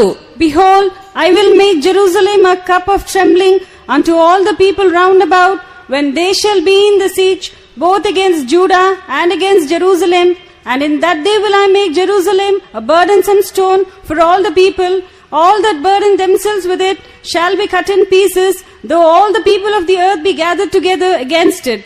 So here we read in verse 2, all the people round about with Jerusalem will get scared of Jerusalem. I will make Jerusalem a cup of trembling to all the countries round about. ఇక్కడ రెండవ వాక్యములో చెప్పబడుచున్నది, ఈ యొక్క యెరూషలేము చుట్టూ ఉన్న దేశాలన్నిటికి నేను భయమును కలిగించుదును. ఈ యెరూషలేము అన్నది ఆ దేశాలన్నిటికి మత్తు కలిగించు పాత్రగా మార్చుదును. I will make Jerusalem a burdensome stone for all the world. ఈ యెరూషలేమును సర్వ ప్రపంచానికి బరువైన రాయిగా మార్చుదును. Small country. చిన్న దేశం. You take the First World War. మొదటి ప్రపంచ యుద్ధాన్ని తీసుకోండి. Israel was one of the most important countries. ఆ ప్రపంచ యుద్ధంలో ఇజ్రాయెల్ ముఖ్యమైన దేశం. You take the Second World War. రెండవ ప్రపంచ యుద్ధం, Israel was one of the most important countries. Israel చాలా ముఖ్యమైన దేశం. When Israel in the First World War came into an end, when one Jew, he invented a kind of gunpowder that helped the British win their war. ఈ యొక్క మొదటి ప్రపంచ యుద్ధములో Israel చివరి స్థితికి వచ్చినది. ఆ యొక్క సందర్భంలో ఒక యూదుడు ఒక రకమైన మందుగుండు సామగ్రిని తయారు చేసి బ్రిటిష్ వారికి సహాయపడుట మూలముగా ఆ యొక్క యుద్ధాన్ని వారు జయించి ఉన్నారు. So the British people asked that man, you helped us and made this for us and we won the war. What shall we give you in return? He said, allow my people to come back to Israel. ఆ సమయములో ఆ యొక్క British వారు ఆ యొక్క శాస్త్రజ్ఞుడైనటువంటి యూదునితో అన్నారు, నీవు చాలా సహాయం మాకు చేశావు కదా, దీనికి బదులుగా నీవేం కావాలని కోరుకోమనగా అతడన్నాడు, మా జనాలందరూ యూదులందరూ తిరిగి మా ప్రాంతానికి రావడానికి అనుమతించండి అన్నాడు. Till then the Jews were scattered all over the world. అంతవరకు యూదులనే వారు సర్వ ప్రపంచములో చెదరగొట్టబడి ఉన్నారు. When the Second World War took place, ఎప్పుడైతే రెండవ ప్రపంచ యుద్ధం సంభవించినదో, Hitler tried to exterminate all the Jews. He killed 60 lakhs of Jews. ఆ యొక్క హిట్లర్ రెండవ ప్రపంచ యుద్ధంలో యూదులందరినీ సమూల నాశనం చేయాలనుకున్నాడు. దాదాపు 60 లక్షల మంది యూదులను చంపాడు. Every day thousands of Jews used to die. ప్రతి దినము వేల కొలది యూదులు చనిపోయేవారు. But somehow they still survived. అయినప్పటికీ ఏదో రీతిగా ఈనాటికి వారు జీవించుచునే ఉన్నారు. After the Second World War, for the first time after 1900 years, they became an independent country. కావున 1900 సంవత్సరాల తరువాత వారు ఒక గణతంత్ర దేశముగా మార్చబడి ఉన్నారు. And when the Third World War breaks out very soon, కావున అతి త్వరలో ఈ మూడవ ప్రపంచ యుద్ధం సంభవించబోటకు ముందుగా again Jerusalem will be the cause. ఆ యొక్క ప్రపంచ యుద్ధానికి కూడా యెరూషలేమే కారణమై ఉండును. Do you see that Jerusalem has become a cup of trembling for all the countries round about and a burdensome stone for the whole world? ఈ యొక్క యెరూషలేము అన్నది దాని చుట్టుపక్కల ఉన్న ప్రాంతాలన్నిటికీ మత్తు పుట్టించు పాత్రగాను సర్వ ప్రపంచానికి బరువైన రాయిగాను ఉండునని చదువుగా గుర్తుంచుకున్నారు కదా. So you see the conflict between Jerusalem and Babylon is increasing. కావున బబులోనుకును ఈ యెరూషలేమునకు విరోధం అనేది పెరుగుతూనే ఉన్నది. And you see Jerusalem is surrounded by enemies. The sea on one side, the enemies on the other side, trapped in between. కావున ఈ యెరూషలేమునది ఒకవైపుగా సముద్రమున్నది, మిగిలిన మూడు వైపులు అవి శత్రు దేశాలతో నింపబడినది, మధ్యలో ఇరుక్కొని పోయినది. But with all the neighboring countries going against it, కానీ ప్రతి ఇతర పొరుగు దేశాలని దానికి విరోధముగా వెళ్తున్నప్పుడు God says anyone touching Jerusalem shall be cut in pieces. కానీ దేవుడు సెలవిచ్చినాడు, యెరూషలేమును ముట్టువాడు తునాతునకలుగా చేయబడును. So eventually what will happen? కావున దానికి అనుగుణంగా జరిగేదేంటి? When this Antichrist comes to power, ఈ యొక్క అంత్యక్రీస్తు పరిపాలనలోనికి వచ్చినప్పుడు a day will come ఆ ఒక దినం వచ్చును, when he will march towards Jerusalem. ఆ యొక్క దినమందు అతడు యెరూషలేముకు విరోధముగా కవాతు చేయును. He will go in and sit inside the temple that is going to be built there shortly. ఆ యొక్క అతి త్వరలో ఆ యొక్క యెరూషలేములో కట్టబడబోయే ఆ యొక్క దేవాలయములో అతడు కూర్చుండును. And he will say, I am God and I deserve to sit in that temple. ఆ యొక్క సమయం అతడు చెప్పును, నేనే దేవుడు, అక్కడ కూర్చుండుటకు నేనే యోగ్యుడను అని చెప్పును. That's when the Jews will realize that they have made a big mistake. కావున ఆ సమయమందు ఆ క్షణమందు యూదులనే వారు మేము గొప్ప తప్పిదం చేశారని అప్పుడు గ్రహించుదురు. That's when they will realize that Jesus was the real Messiah. కావున ఆ సమయమందే యేసుక్రీస్తు తమ యొక్క నిజమైన మెస్సియా అని వారు గ్రహించుదురు. That's when real persecution will start by the Antichrist against the Jews. ఆ సమయం మొదలుకొని యూదులైన వారికి అంత్యక్రీస్తు మూలముగా నిజమైన శ్రమలు ప్రారంభమగును. But in spite of all these persecutions, ఈ యొక్క శ్రమలన్నిటి కాలములో throughout history, Jerusalem, the Bible says, Jerusalem shall be trodden under the foot of men. ఈ యొక్క చరిత్ర అంతటిని పరిశీలించినప్పుడు యెరూషలేమునది అన్య జనుల కాళ్ళ చేత త్రొక్కబడుచునే ఉండును. Read that in Luke chapter 21, లూకా సువార్త 21వ అధ్యాయాన్ని చూచినప్పుడు verse 24. 24వ వాక్యము, వారు కత్తివాత కూలుదురు, చెరపట్టబడిన వారై సమస్తమైన అన్య జనముల మధ్యకు పోవుదురు. అన్య జనముల కాలములు సంపూర్ణ మగు వరకు యెరూషలేము అన్య జనముల చేత త్రొక్కబడును. And they shall fall by the edge of the sword, and shall be led away captive into all nations, and Jerusalem shall be trodden down of the Gentiles, until the times of the Gentiles be fulfilled. So you will see time after time, the Egyptians, the Assyrians, the Babylonians, the Medo-Persians, the Greeks, the Romans, the Turks, the Byzantines, the British, one after the other, we see they were being overpowered throughout the centuries. కాలానుగమనంలో మనం చూచినప్పుడు ఇక యెరూషలేము అనే ప్రాంతాన్ని ఐగుప్తీయులైన వారు, Syria వారును, బబులోను వారును, రోమా సామ్రాజ్యం వారును, మాదియా పారసిక సామ్రాజ్యము, గ్రీకు సామ్రాజ్యము, ఇక బ్రిటిష్ వారు అందరూ ఈ యెరూషలేమును చేపట్టుచునే వచ్చి ఉన్నారు.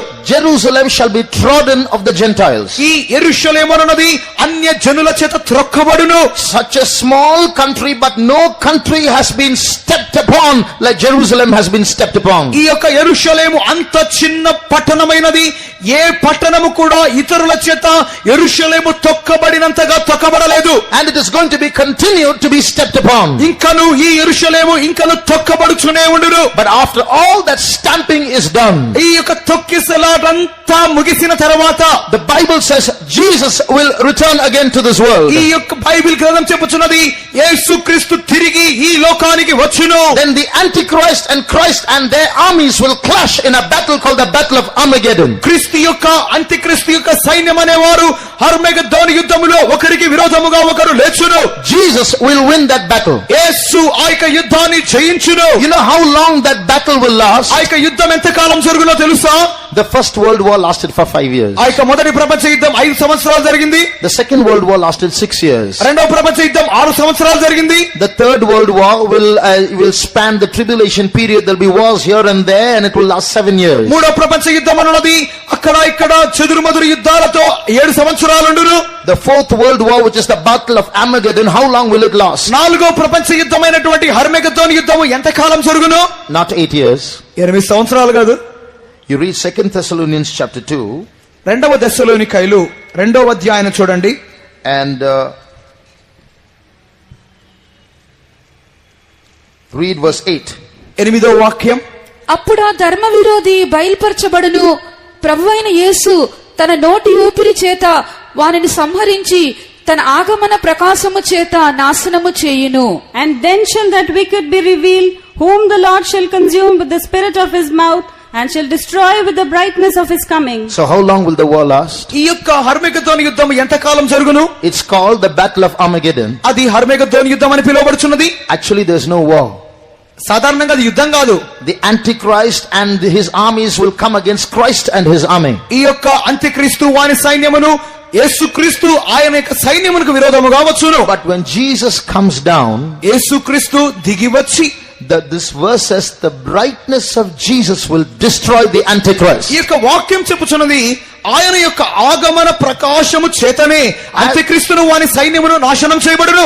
Jesus does not have to throw bombs on the Antichrist to destroy him. Jesus comes down and the Antichrist is devoured. యేసుక్రీస్తు ఏదో బాంబులు వేయాల్సిన అవసరం లేదు. కేవలం ఆయన దిగి వచ్చు ప్రకాశము చేతనే అంత్యక్రీస్తును వారి సైన్యమును నాశనం చేయబడును. That's the power of Jesus. అది యేసుక్రీస్తు యొక్క శక్తి. Hallelujah! Hallelujah! And after that what happens? దాని తర్వాత ఏం జరుగును? If you turn to Zechariah chapter 14 జకర్యా 14వ అధ్యాయము and read verse 9. 9వ వాక్యం. యెహోవా సర్వలోకమునకు రాజయుండును. ఆ దినమున యెహోవా ఒక్కడే అనియు ఆయనకు పేరు ఒక్కటే అనియు తెలియబడును. And the Lord shall be king over all the earth, and in that day shall there be one Lord, and his name one. So just like the Antichrist was is going to be a one world ruler, ఈ యొక్క అంత్యక్రీస్తు ఏ రీతిగా లోకానికి ఒక్క నాయకుడుగా పరిపాలించువాడుగా ఉండును, after that Jesus will come down, overturn the regime of the throne of the Antichrist, and he will be king over all the earth. అటు తరువాత యేసుక్రీస్తు వచ్చి ఈ అంత్యక్రీస్తు యొక్క పరిపాలనను కూలద్రోసి ఆయనే సర్వలోకమునకును రాజుగా ఉండును. Just like Jesus was in this world 2000 years ago for 33 years, ఏ రీతిగా యేసుక్రీస్తు ఈ భూమి మీద 2000 సంవత్సరాల క్రితం 33 సంవత్సరాలు జీవించి ఉన్నాడు. once again at the end of the tribulation period Jesus will come down and he will be in this world for 1000 years. అదే విధముగా యేసుక్రీస్తు ఈ యొక్క భూమి మీద 1000 ఏండ్ల పరిపాలన కాలములో 1000 సంవత్సరములు ఈ భూమి మీద రాజుగా జీవించును. Where will his headquarters be? ఆయన యొక్క ప్రధాన కేంద్రం ఎక్కడ ఉండును? We just read now in Zechariah 14:9 Jesus will be king over all the earth. జకర్యా 14వ అధ్యాయం 9వ వాక్యములో మనం చూచి ఉన్నాము యేసుక్రీస్తు సర్వలోకమునకు రాజు అయ్యుండునని చదివి ఉన్నాం. Now read verse 17. 17వ వాక్యాన్ని ఇప్పుడు చదువుకుందాం. లోకమందుండు కుటుంబములలో సైన్యములకు అధిపతిగు యెహోవాయను రాజునకు మ్రొక్కుటకై యెరూషలేమునకు రాని వారందరి మీద వర్షము కురవకుండును. And it shall be that whoso will not come up of all the families of the earth unto Jerusalem to worship the King, the Lord of hosts, even upon them shall be no rain.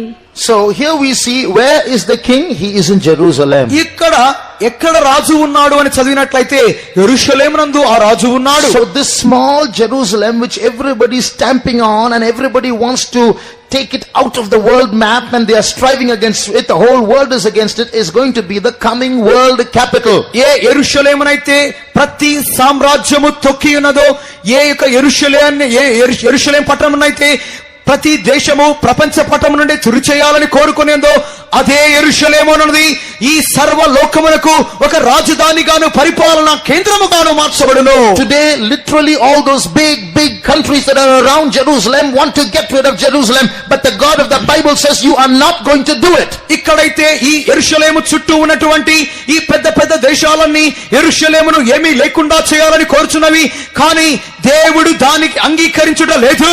You are going to see that Jerusalem is not going to be destroyed. మీరు ఆ యొక్క యెరూషలేము నాశనము కాకుండా ఉండుటను చూచుదురు. And we are going to see that Jerusalem is going to be the coming world capital. కావున ఈ యెరూషలేమునది రాబోయే ప్రపంచపు రాజధానిగా మార్చబడటాన్ని మీరు చూడగలరు. Now these Jerusalem and Babylon, these two cities are not only literal cities in the world. ఈ యెరూషలేము బబులోను అనేవి ఈ భూమి మీద అక్షరానుసారమైనటువంటి పట్టణాలు మాత్రమే కాక, there is a spiritual Jerusalem and there is a spiritual Babylon. ఆత్మీయమైన యెరూషలేమునది, ఆత్మీయమైన బబులోను ఉన్నది. About this, God willing, we'll see tomorrow. ఈ దీని గురించి ప్రభుచితమైనట్లయితే రేపటి దినం చూద్దాం. Today, ఈ దినం when you see these things happening, ఈ కార్యాలు సంభవించుట మీరు చూచుచుండగా, when you look at this conflict that has been going on through the ages between Babylon and Jerusalem, కాలానుకాలములుగా యెరూషలేమునకును బబులోనుకును మధ్య జరుగుతున్నటువంటి ఈ యొక్క జగడాలను మీరు చూస్తున్నప్పుడు, when we see that this is going to increase and these are the last days when there's going to be a lot of wars around us, ఈ యొక్క కార్యములు ఇంకా అధికమగుట మీరు చూస్తూ ఉండగానే సర్వలోకములో యుద్ధములు అధికమగుచూ ఉండగా, when we realize that we are actually living in these last days when these things are going to happen, ఈ యొక్క కార్యములన్నీ సంభవించుచూ ఉండగా మనము అంత్య దినములలో జీవించుచున్నాము అని మనం గ్రహించాలి. what is the message of God for us? మన నిమిత్తమైన దేవుని సందేశం ఏమిటి? As children of God in these last days when these wars are breaking out, when forces between good and evil are clashing and millions of people are going to die, as children of God, what should we do? దేవుని యొక్క పిల్లలుగా ఉన్న మనము ఈ యొక్క యుద్ధములు సంభవించుచు దేశానికి విరోధముగా దేశములు లేచుతూ ఉండగా దేవుని పిల్లలమైన మనం ఏమి చేయాలి? We have important roles to play in these last days. ఈ అంత్య దినాలలో మనము నిర్వర్తించవలసిన గొప్ప ప్రముఖమైన పాత్రలు ఉన్నవి. We as the church of God, we are going through a period of captivity. మనమైతే దేవుని సంఘముగా ఉన్న వారము చెరలో కనబడుచున్నాము. Although in India we are going through a period of prosperity, మనమైతే ఈ భారతదేశంలో ఒక రకమైన అభివృద్ధిలో వెలుచున్నాము. on the other side we are all going through spiritual struggles as a church. అదే సమయములో సంఘముగా మనము ఆత్మీయమైనటువంటి పోరాటముల గుండా వెలుచున్నాము. So what is God's counsel to us? కావున మన నిమిత్తమైన దైవిక ఆలోచన ఏమిటి?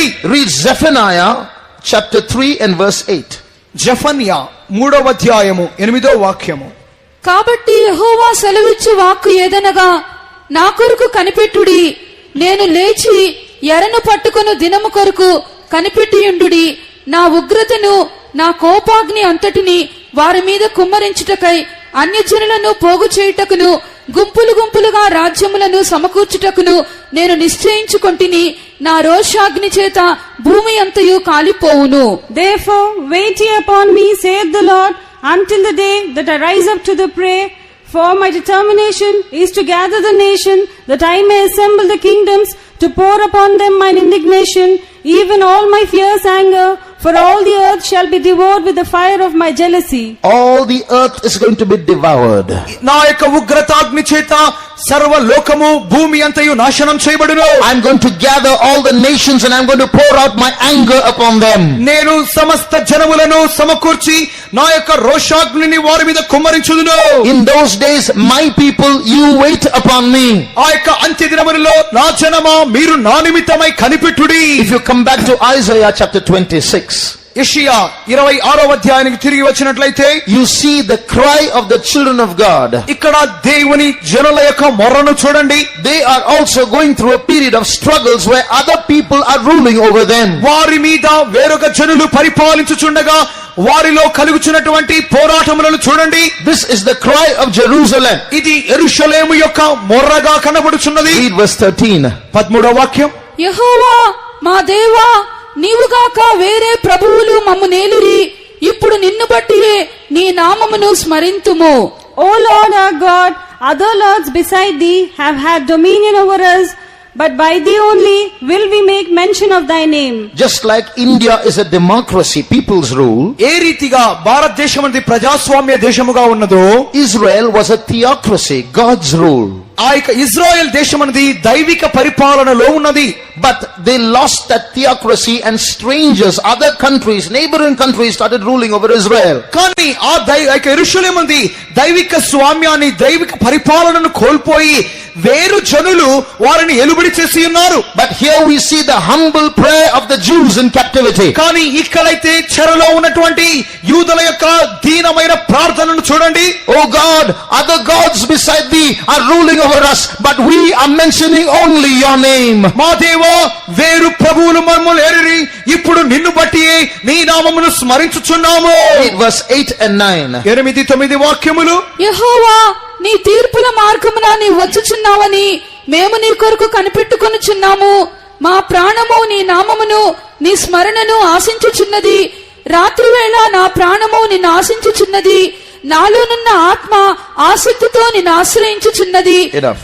Yea, in the way of thy judgment, O Lord, have we waited for thee. The desire of our soul is to thy name, and to the remembrance of thee. With my soul have I desired thee in the night. Yea, with my spirit within me will I seek thee early. For when thy judgments are in the earth, the inhabitants of the world will learn righteousness. Read verse 17 also. 17వ వాక్యము. యెహోవా ప్రసూతి కాలము సమీపింపగా గర్భవతి వేదన పడి కలిగిన వేదనల చేత మొర్రపెట్టునట్లు మేము నీ సన్నిధిలో నున్నాము.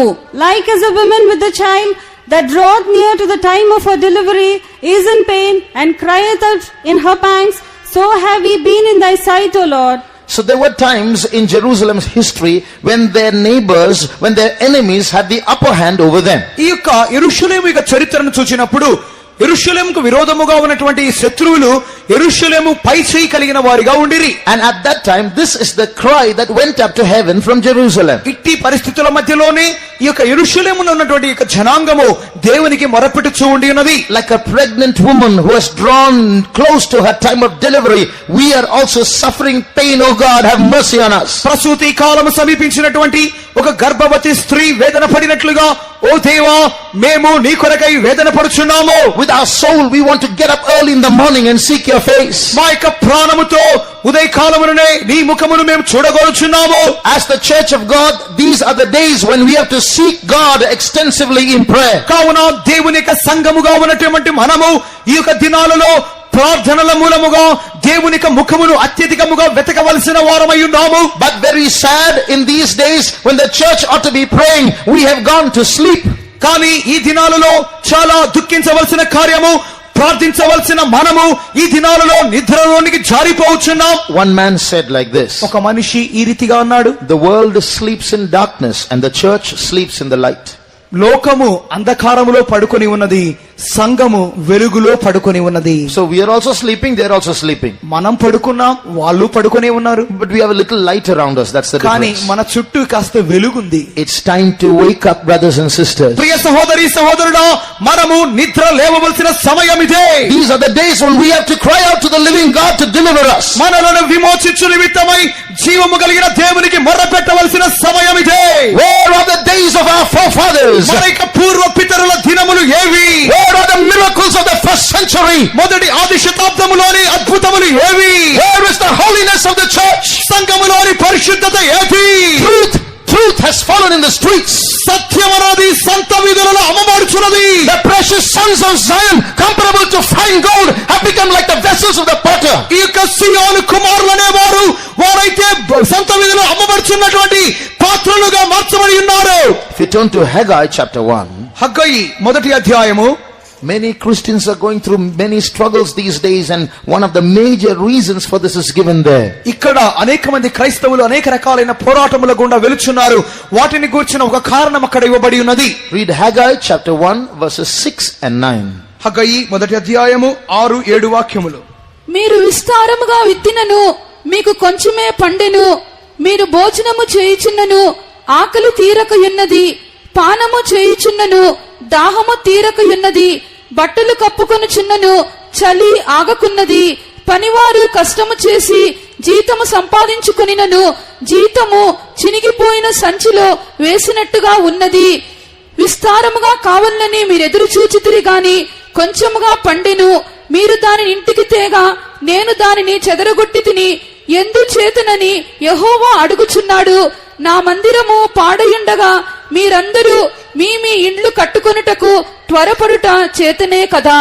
Ye have sown much and bring in little. Ye eat, but ye have not enough. Ye drink, but ye are not filled with drink. Ye clothe you, but there is none warm. And he that earneth wages to put it into a bag with holes. Verse 9. వాక్యం. Ye looked for much, and lo, it came to little. And when ye brought it home, I did blow upon it. Why, saith the Lord of hosts, because of mine house that is waste, and ye run every man unto his own house.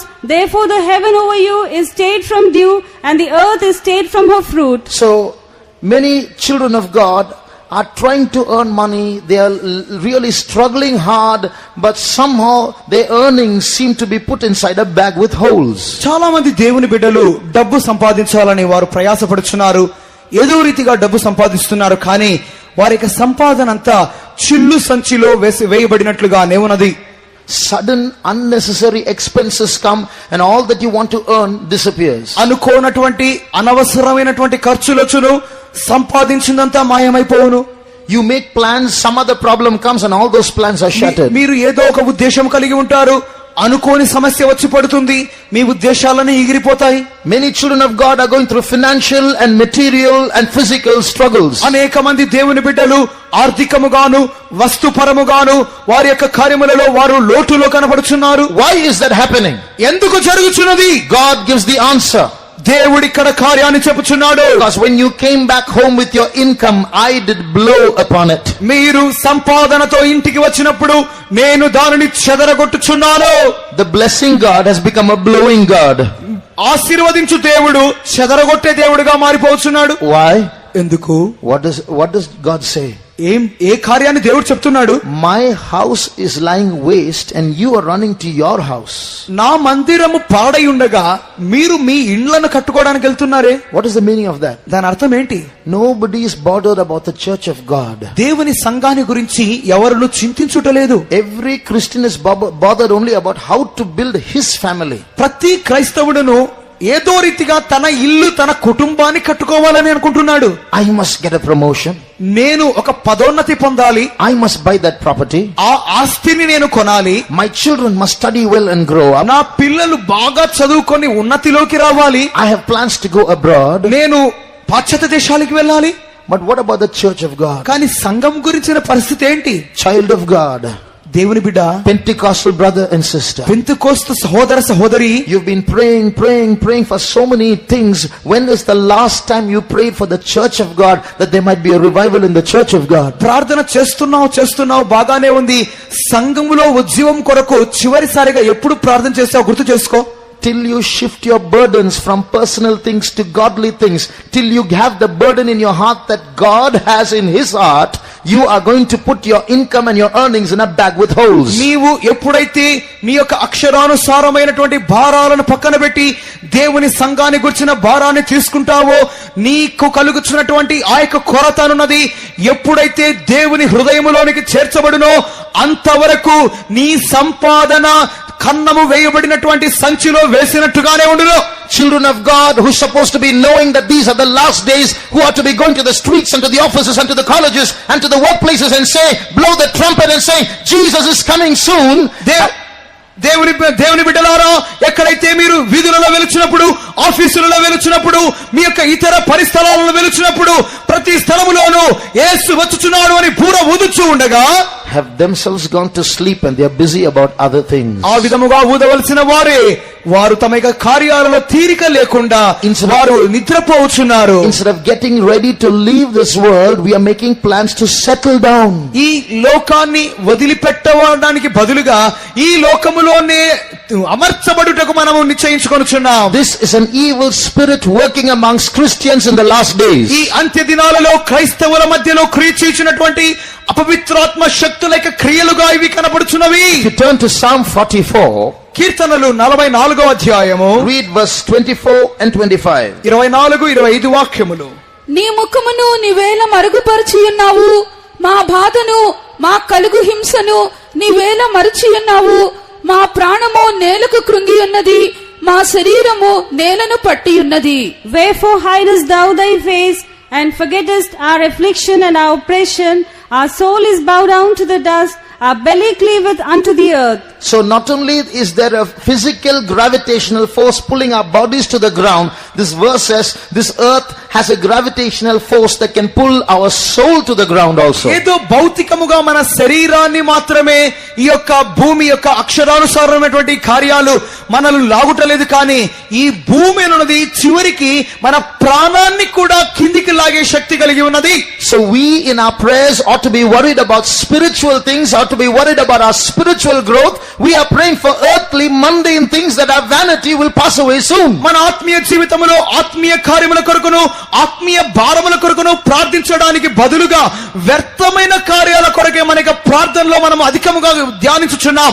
That's why Haggai looks at the Jews who came to build the house of God and asked them, you stopped building God's house and you're building your own house. అందుకొరకే హగ్గయి తమ యొక్క ఇండ్లను కట్టుకోవడానికి వచ్చినటువంటి యూదులతో చెప్పుచున్నాడు, మీరు దేవుని మందిరాన్ని కట్టడానికి బదులుగా మీ ఇండ్లను కట్టుకోవడానికి వస్తున్నారేమిటి? It's time for the Christians to wake up from their earthly worries. కావున భూ సంబంధమైన చింతనలలో నుండి క్రైస్తవులనే వారు మేల్కొనవలసిన సమయం ఇదే.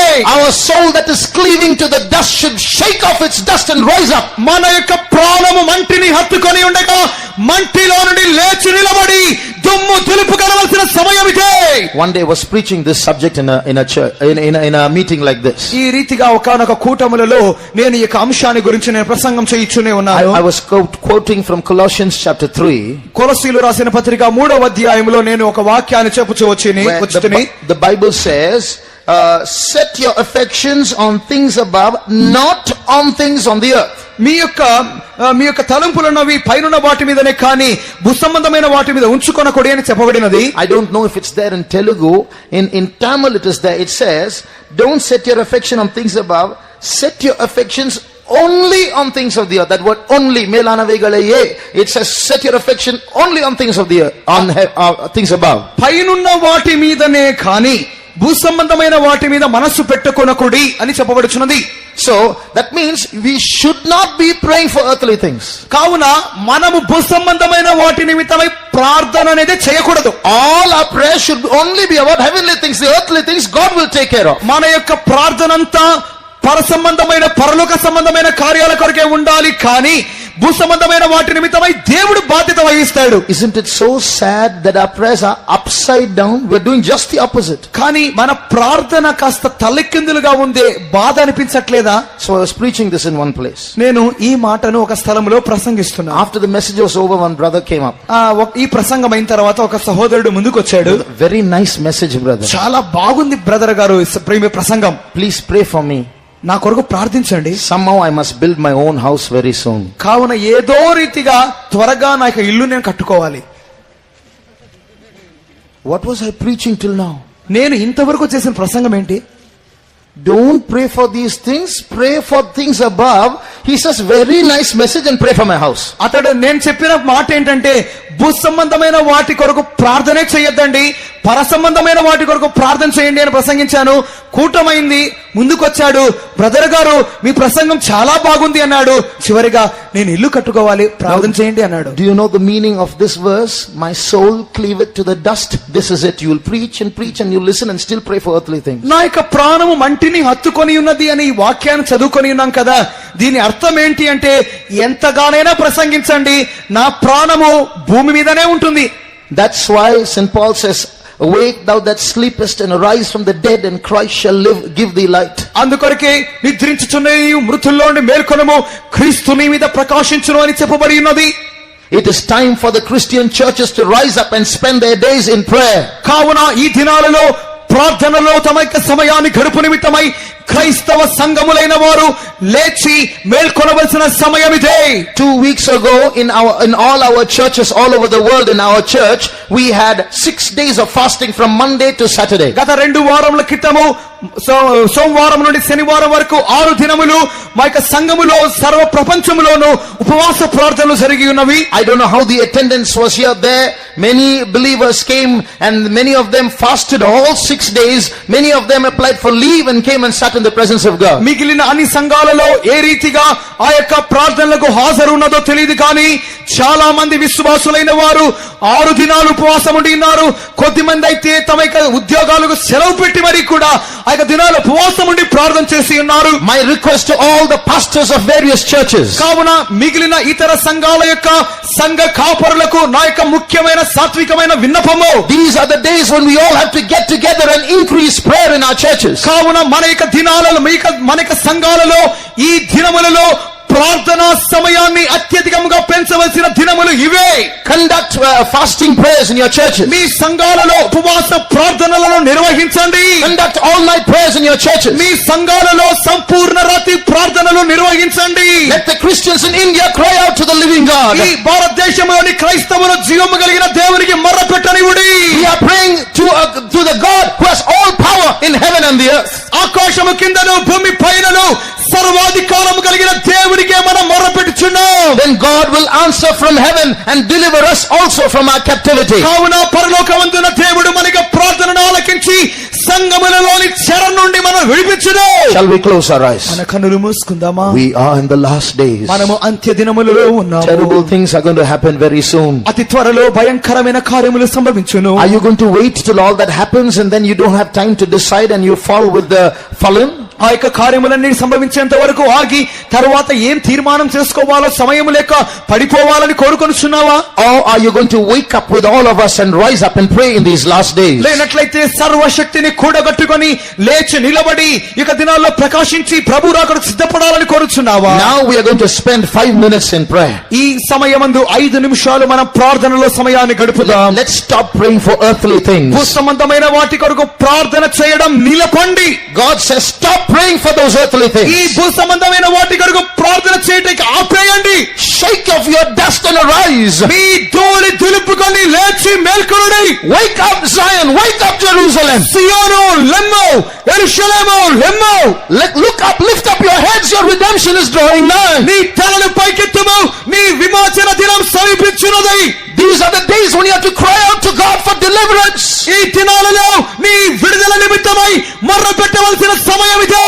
How many can say, I'm going through a struggle in my personal life? నా యొక్క వ్యక్తిగత జీవితంలో నేను పోరాటముల గుండా వెళుచున్నానని ఎంతమంది చెప్పగలరు? How many can say, my family is going through a struggle? నా యొక్క కుటుంబములు పోరాటముల గుండా వెళుచున్నదని ఎంతమంది చెప్పగలరు? Those who experience that struggle in your mind, in your soul, in your body, in your life, in your workplace, put up your hands. నీకు ప్రాణము, ఆత్మ, శరీరము, మనసు, హృదయము, ఇంటిలోను, ఉద్యోగ స్థలములోను పోరాటములు ఎదుర్కొనే వారు చేతులు పైకెత్తుడి. Put up your hands. మీ చేతులు పైకెత్తుడి. Most of us are going through struggles. చాలా మంది పోరాటముల గుండా వెళుచున్నారు. No matter what denomination we belong to. ఏ సంఘానికి మనం చెందిన వారమైనా అది విషయము కాదు.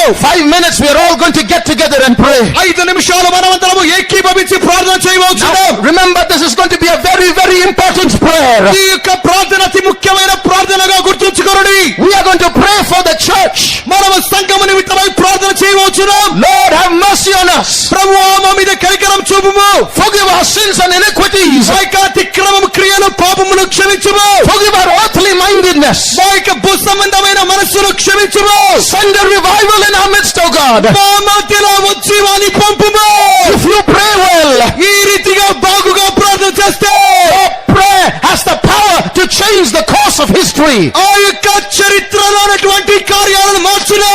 Jesus will hearken to your prayer and he will change the course of history. ఆ యొక్క యేసు మన ప్రార్థనలు ఆలకించి మరికి చరిత్రలోని కార్యాలు మార్చును. He will open fountains in different countries.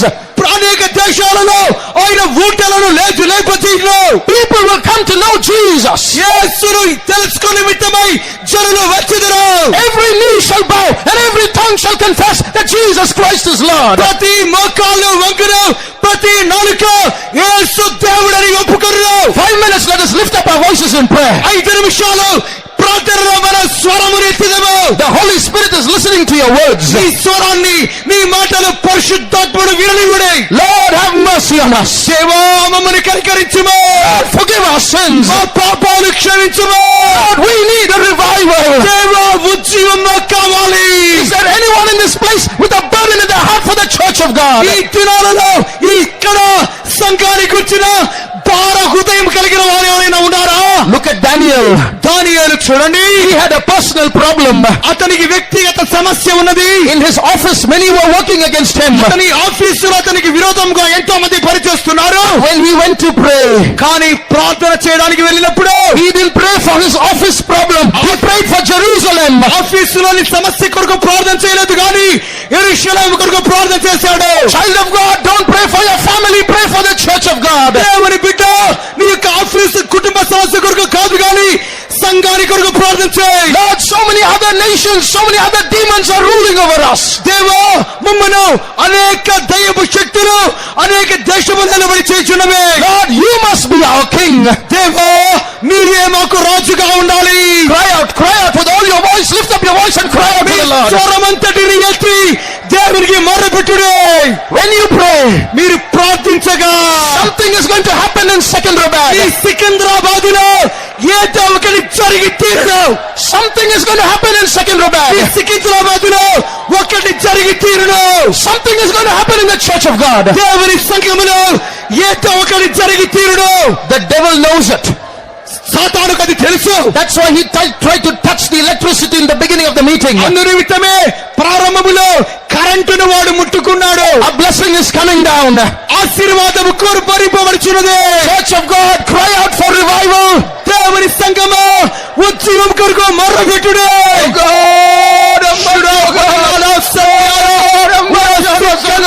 Come down, Church of God. We want your mercy, Lord. We have sinned against you, Lord. Jesus, we praise you, Lord. We praise you, Lord. శరణులను నడిపించుము. క్షమించుము. Lord, have mercy, O God. పరసంబంధమైన మనసు దయచేయము. For mercy, Lord. Forgive our iniquities. Wash us with your precious blood, O God. Thank you, Jesus. Thank you, Jesus. Thank you, Jesus. Lord, Kalamania today. Lord, Kalamania today. Thank you, Jesus. Oh Lord, oh Lord, oh Lord, oh Lord. Of the Lord's beside the having dominion over us, but we will make mention only of thy name, O God. Jesus, we praise you, Lord. We praise you, Jesus. We praise you, Lord. Forgive our iniquities. Forgive our laziness. Forgive our sin and weakness, O God. Thank you, Jesus. We praise you, Lord. We praise you, Lord. We praise you, Lord. We praise you, we praise you. As you pray now, మీరు ప్రార్థించుచూ ఉండగా the Holy Spirit is going to take charge of your body. మీ శరీరాన్ని పరిశుద్ధాత్మ దేవుడు బాధ్యత వహించబోతున్నాడు. Today the Holy Spirit is going to move in a special way. ఈ దినమందు పరిశుద్ధాత్ముడు ప్రత్యేకమైన రీతిలో సంచరించుచున్నాడు. Today you are going to receive an anointing. ఈ దినమందు నీవు అభిషేకింపబడబోతున్నావు. When you receive that anointing, ఆ అభిషేకాన్ని పొందినప్పుడు you will receive a spirit of prayer. ప్రార్థనాత్మని పొందుకొనేదేవో. Yes, you are not able to pray properly these days. ఈ దినాలలో నువ్వు సరిగ్గా ప్రార్థన చేయలేకపోతున్నావు. When this anointing comes, you are going to be a prayer warrior. మీరు ఆ అభిషేకాన్ని పొందినప్పుడు ప్రార్థనా వీరులుగా మారుదురు. How many want that spirit of prayer? ఎంతమందికి ఆ ప్రార్థనాత్మ కావాలి? Surrender the anointing.